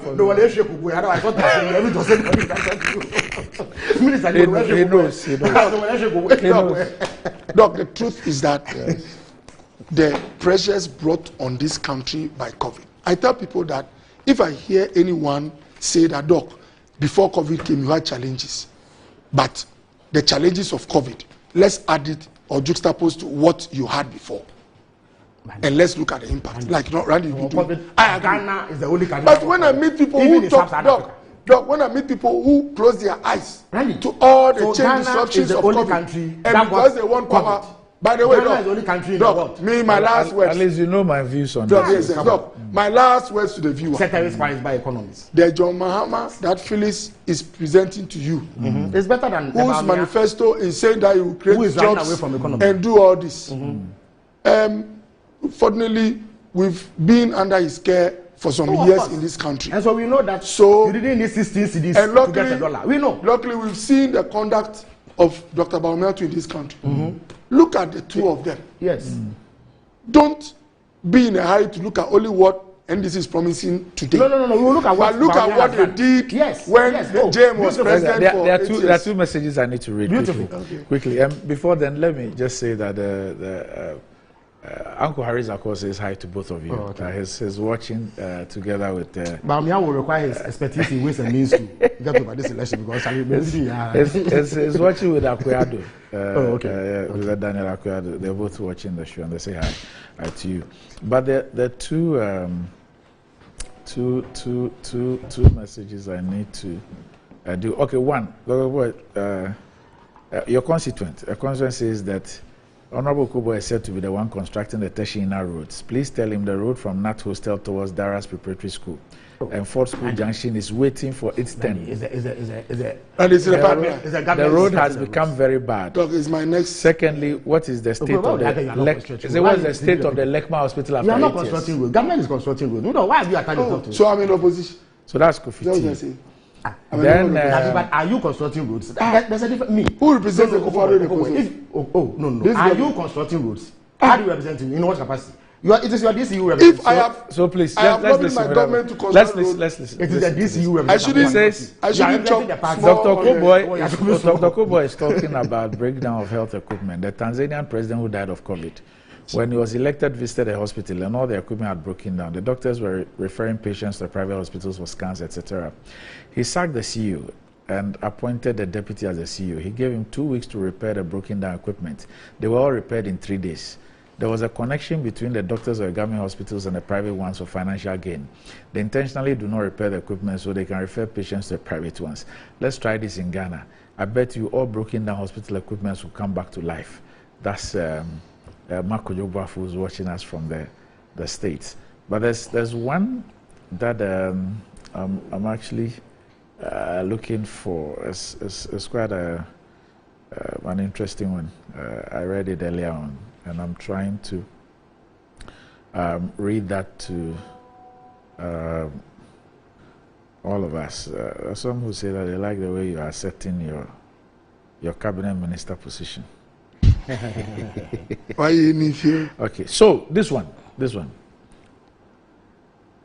It says that my wife gave birth 2 weeks ago through CS. Okay, that's a cesarean session, right? Okay. Says, and the doctors asked me to pay 1,500 cedis for the CS. I asked these doctors why, and I was told that it's a maternal request. I asked them the meaning of maternal request, and they explained that it simply means my wife requested for the CS, so I must pay for the service. I told them they were lying because my wife could not have asked them to carry out CS on her without my knowledge. The doctor insisted the request was made by my wife. Fortunately, my wife was still on admission, so I demanded that I go with the doctor to my wife's bed and find out the truth, whether my wife really asked for the CS. At this point, the doctor asked me to bring my voice down and that it was okay, I should go. When the doctor saw that I was becoming angry, he now asked me to pay 1,200 instead of 1,500. He further reduced it to 1,000 cedis, but I told him I was not paying a dime for that, and he asked me to go, so I left. I'm raising this to you. Maybe Dr. Koboy can speak to it. Do we pay for CS? And he says, a month before my wife gave birth, she had returned from their monthly antenatal visit.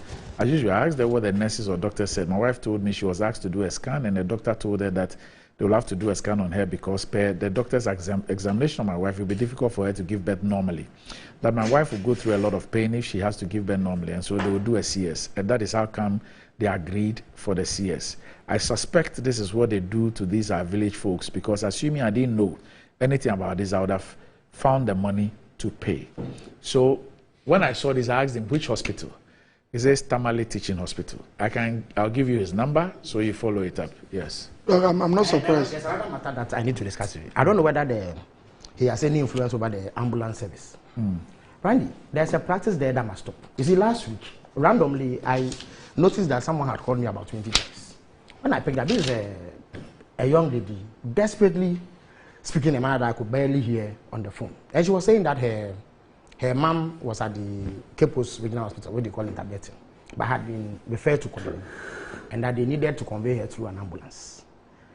The ambulance driver said he needed to charge 650 Ghana cedis to buy fuel. Oh, but that's standard.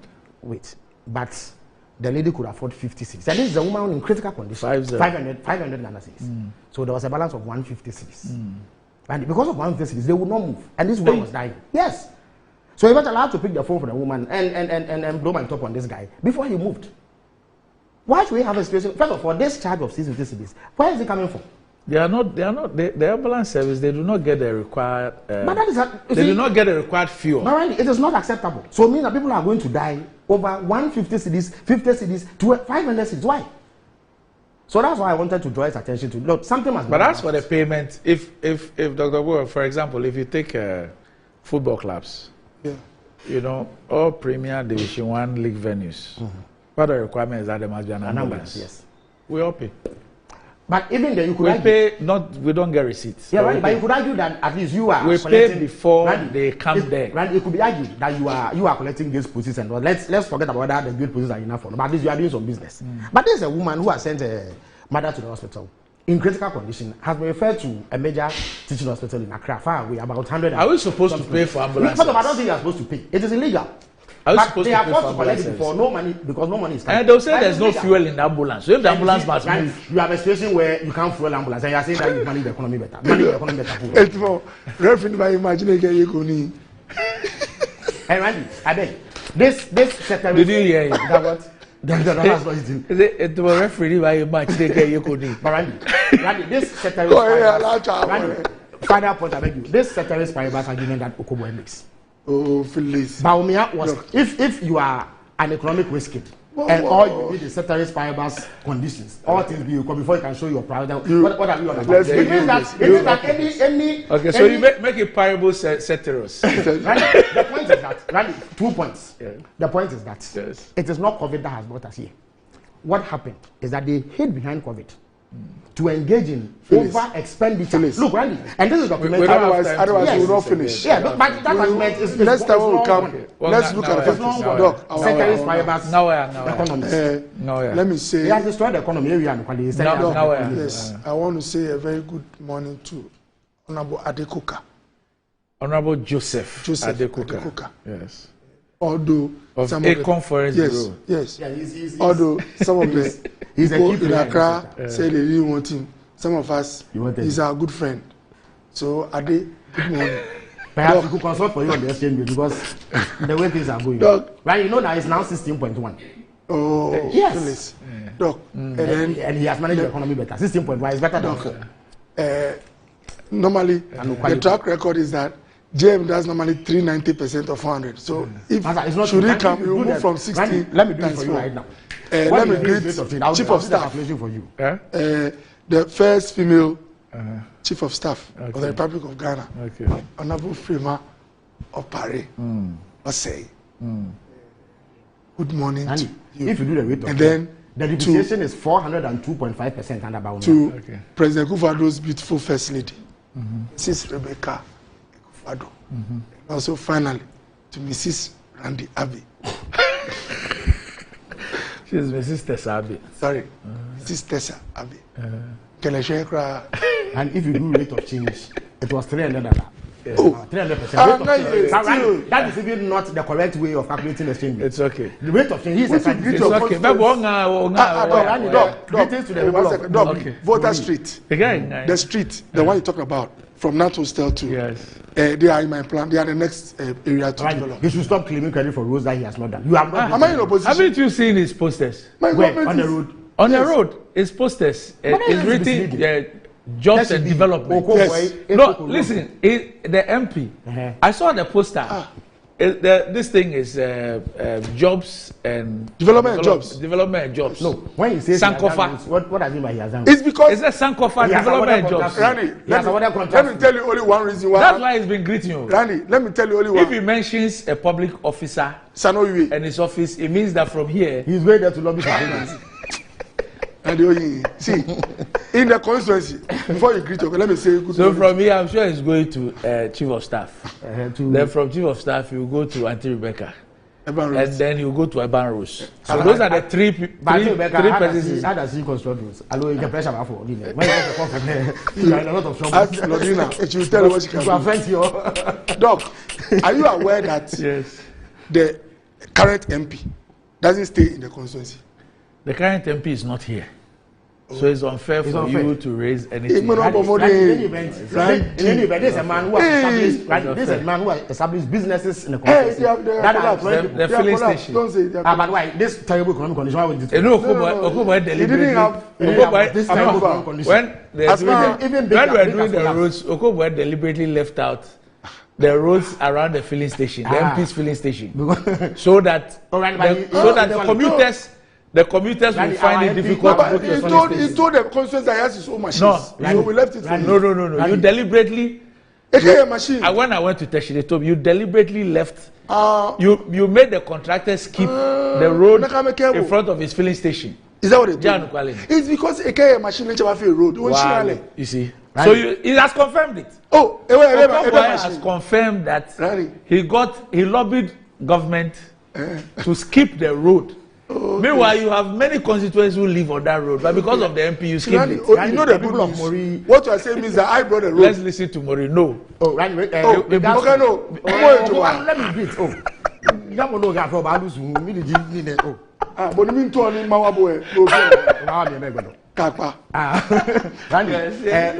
to the people of Mori, as I speak to you,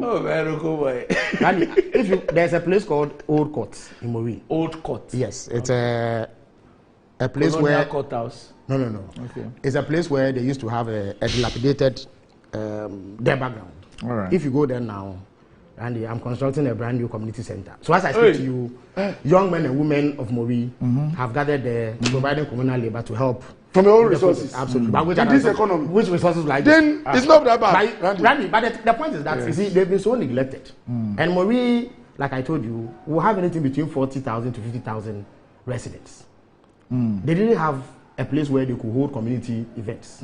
So one is compelled to make that investment. Then the beautiful thing about it is that some public-spirited artisans in Mori have volunteered to work on the project. And we are making substantial progress. We hope that by October it will be completed so that it can be handed over to the community for use. So my regards to them. I salute the young men and women of Mori who have volunteered to do this work. And if you go to Abakrampa, that's where I come from. Regards to everybody there, the likes of Atinka, Eric Mensah, Owai, Sofufi and Co. If you go to Asebu, you are forgetting all these people. Mbia, Solomon, the coordinator for the place, Chairman Nkoma, our vice chairman. You are greeting more than the one who reminded you. If you go to Abrodunkwa, the likes of Modesty, you know Modesty is our IT director, very solid, very sharp guy who has ensured. You know that in the register that we were served with, we noticed that over 450 names had appeared in there without any basis as people who are transferred. Okay. So through the instrumentality of Modesty and Parkway Elections Director, they detected it immediately and had it rectified. These are solid guys who deserve commendation for the work they are doing. If you go to Ketechiase, if you go to Ayeldo and other places, if you go to Abuase is where Nkrumah's mother comes from. It's supposed to be an MPP stronghold in the constituency, but they've been neglected. They didn't even have an information center. So last week, I had to dig deep to get them one, so that they could at least inform community members of happenings in there. So there's a lot that is going on in there. Hey, you didn't want to mention all this. I had to remind you. Oh, no, not that. But I've mentioned already. Anytime, normally, our discussion is preceded, because I don't come here often, because I have to go there most of the time, and I don't come here. We do speak about that. Right. But I had problems that I needed to reach you over there. Now after the show. Because your people gave me a hard time trying to open the chief's compound that I had built. Mr. Adekoka, I should ask you why you're greeting him. Oh. Mr. Adekoka. Perhaps he can pass to the He sent me a text. He said, ask Okoboy why he's greeting me this morning. Okay, so Zadeko guy has no answer for you. Anyway, gentlemen, thanks for joining me. Anyway, Kwesi Kwanzaa from Maurice sends his greetings. Okay, yes. Okay. Thank you, Kwesi Kwanzaa. And that will be it for this morning's edition of Good Morning Ghana. And Shaq in London, thanks for watching as well. Up next, Metro Sports.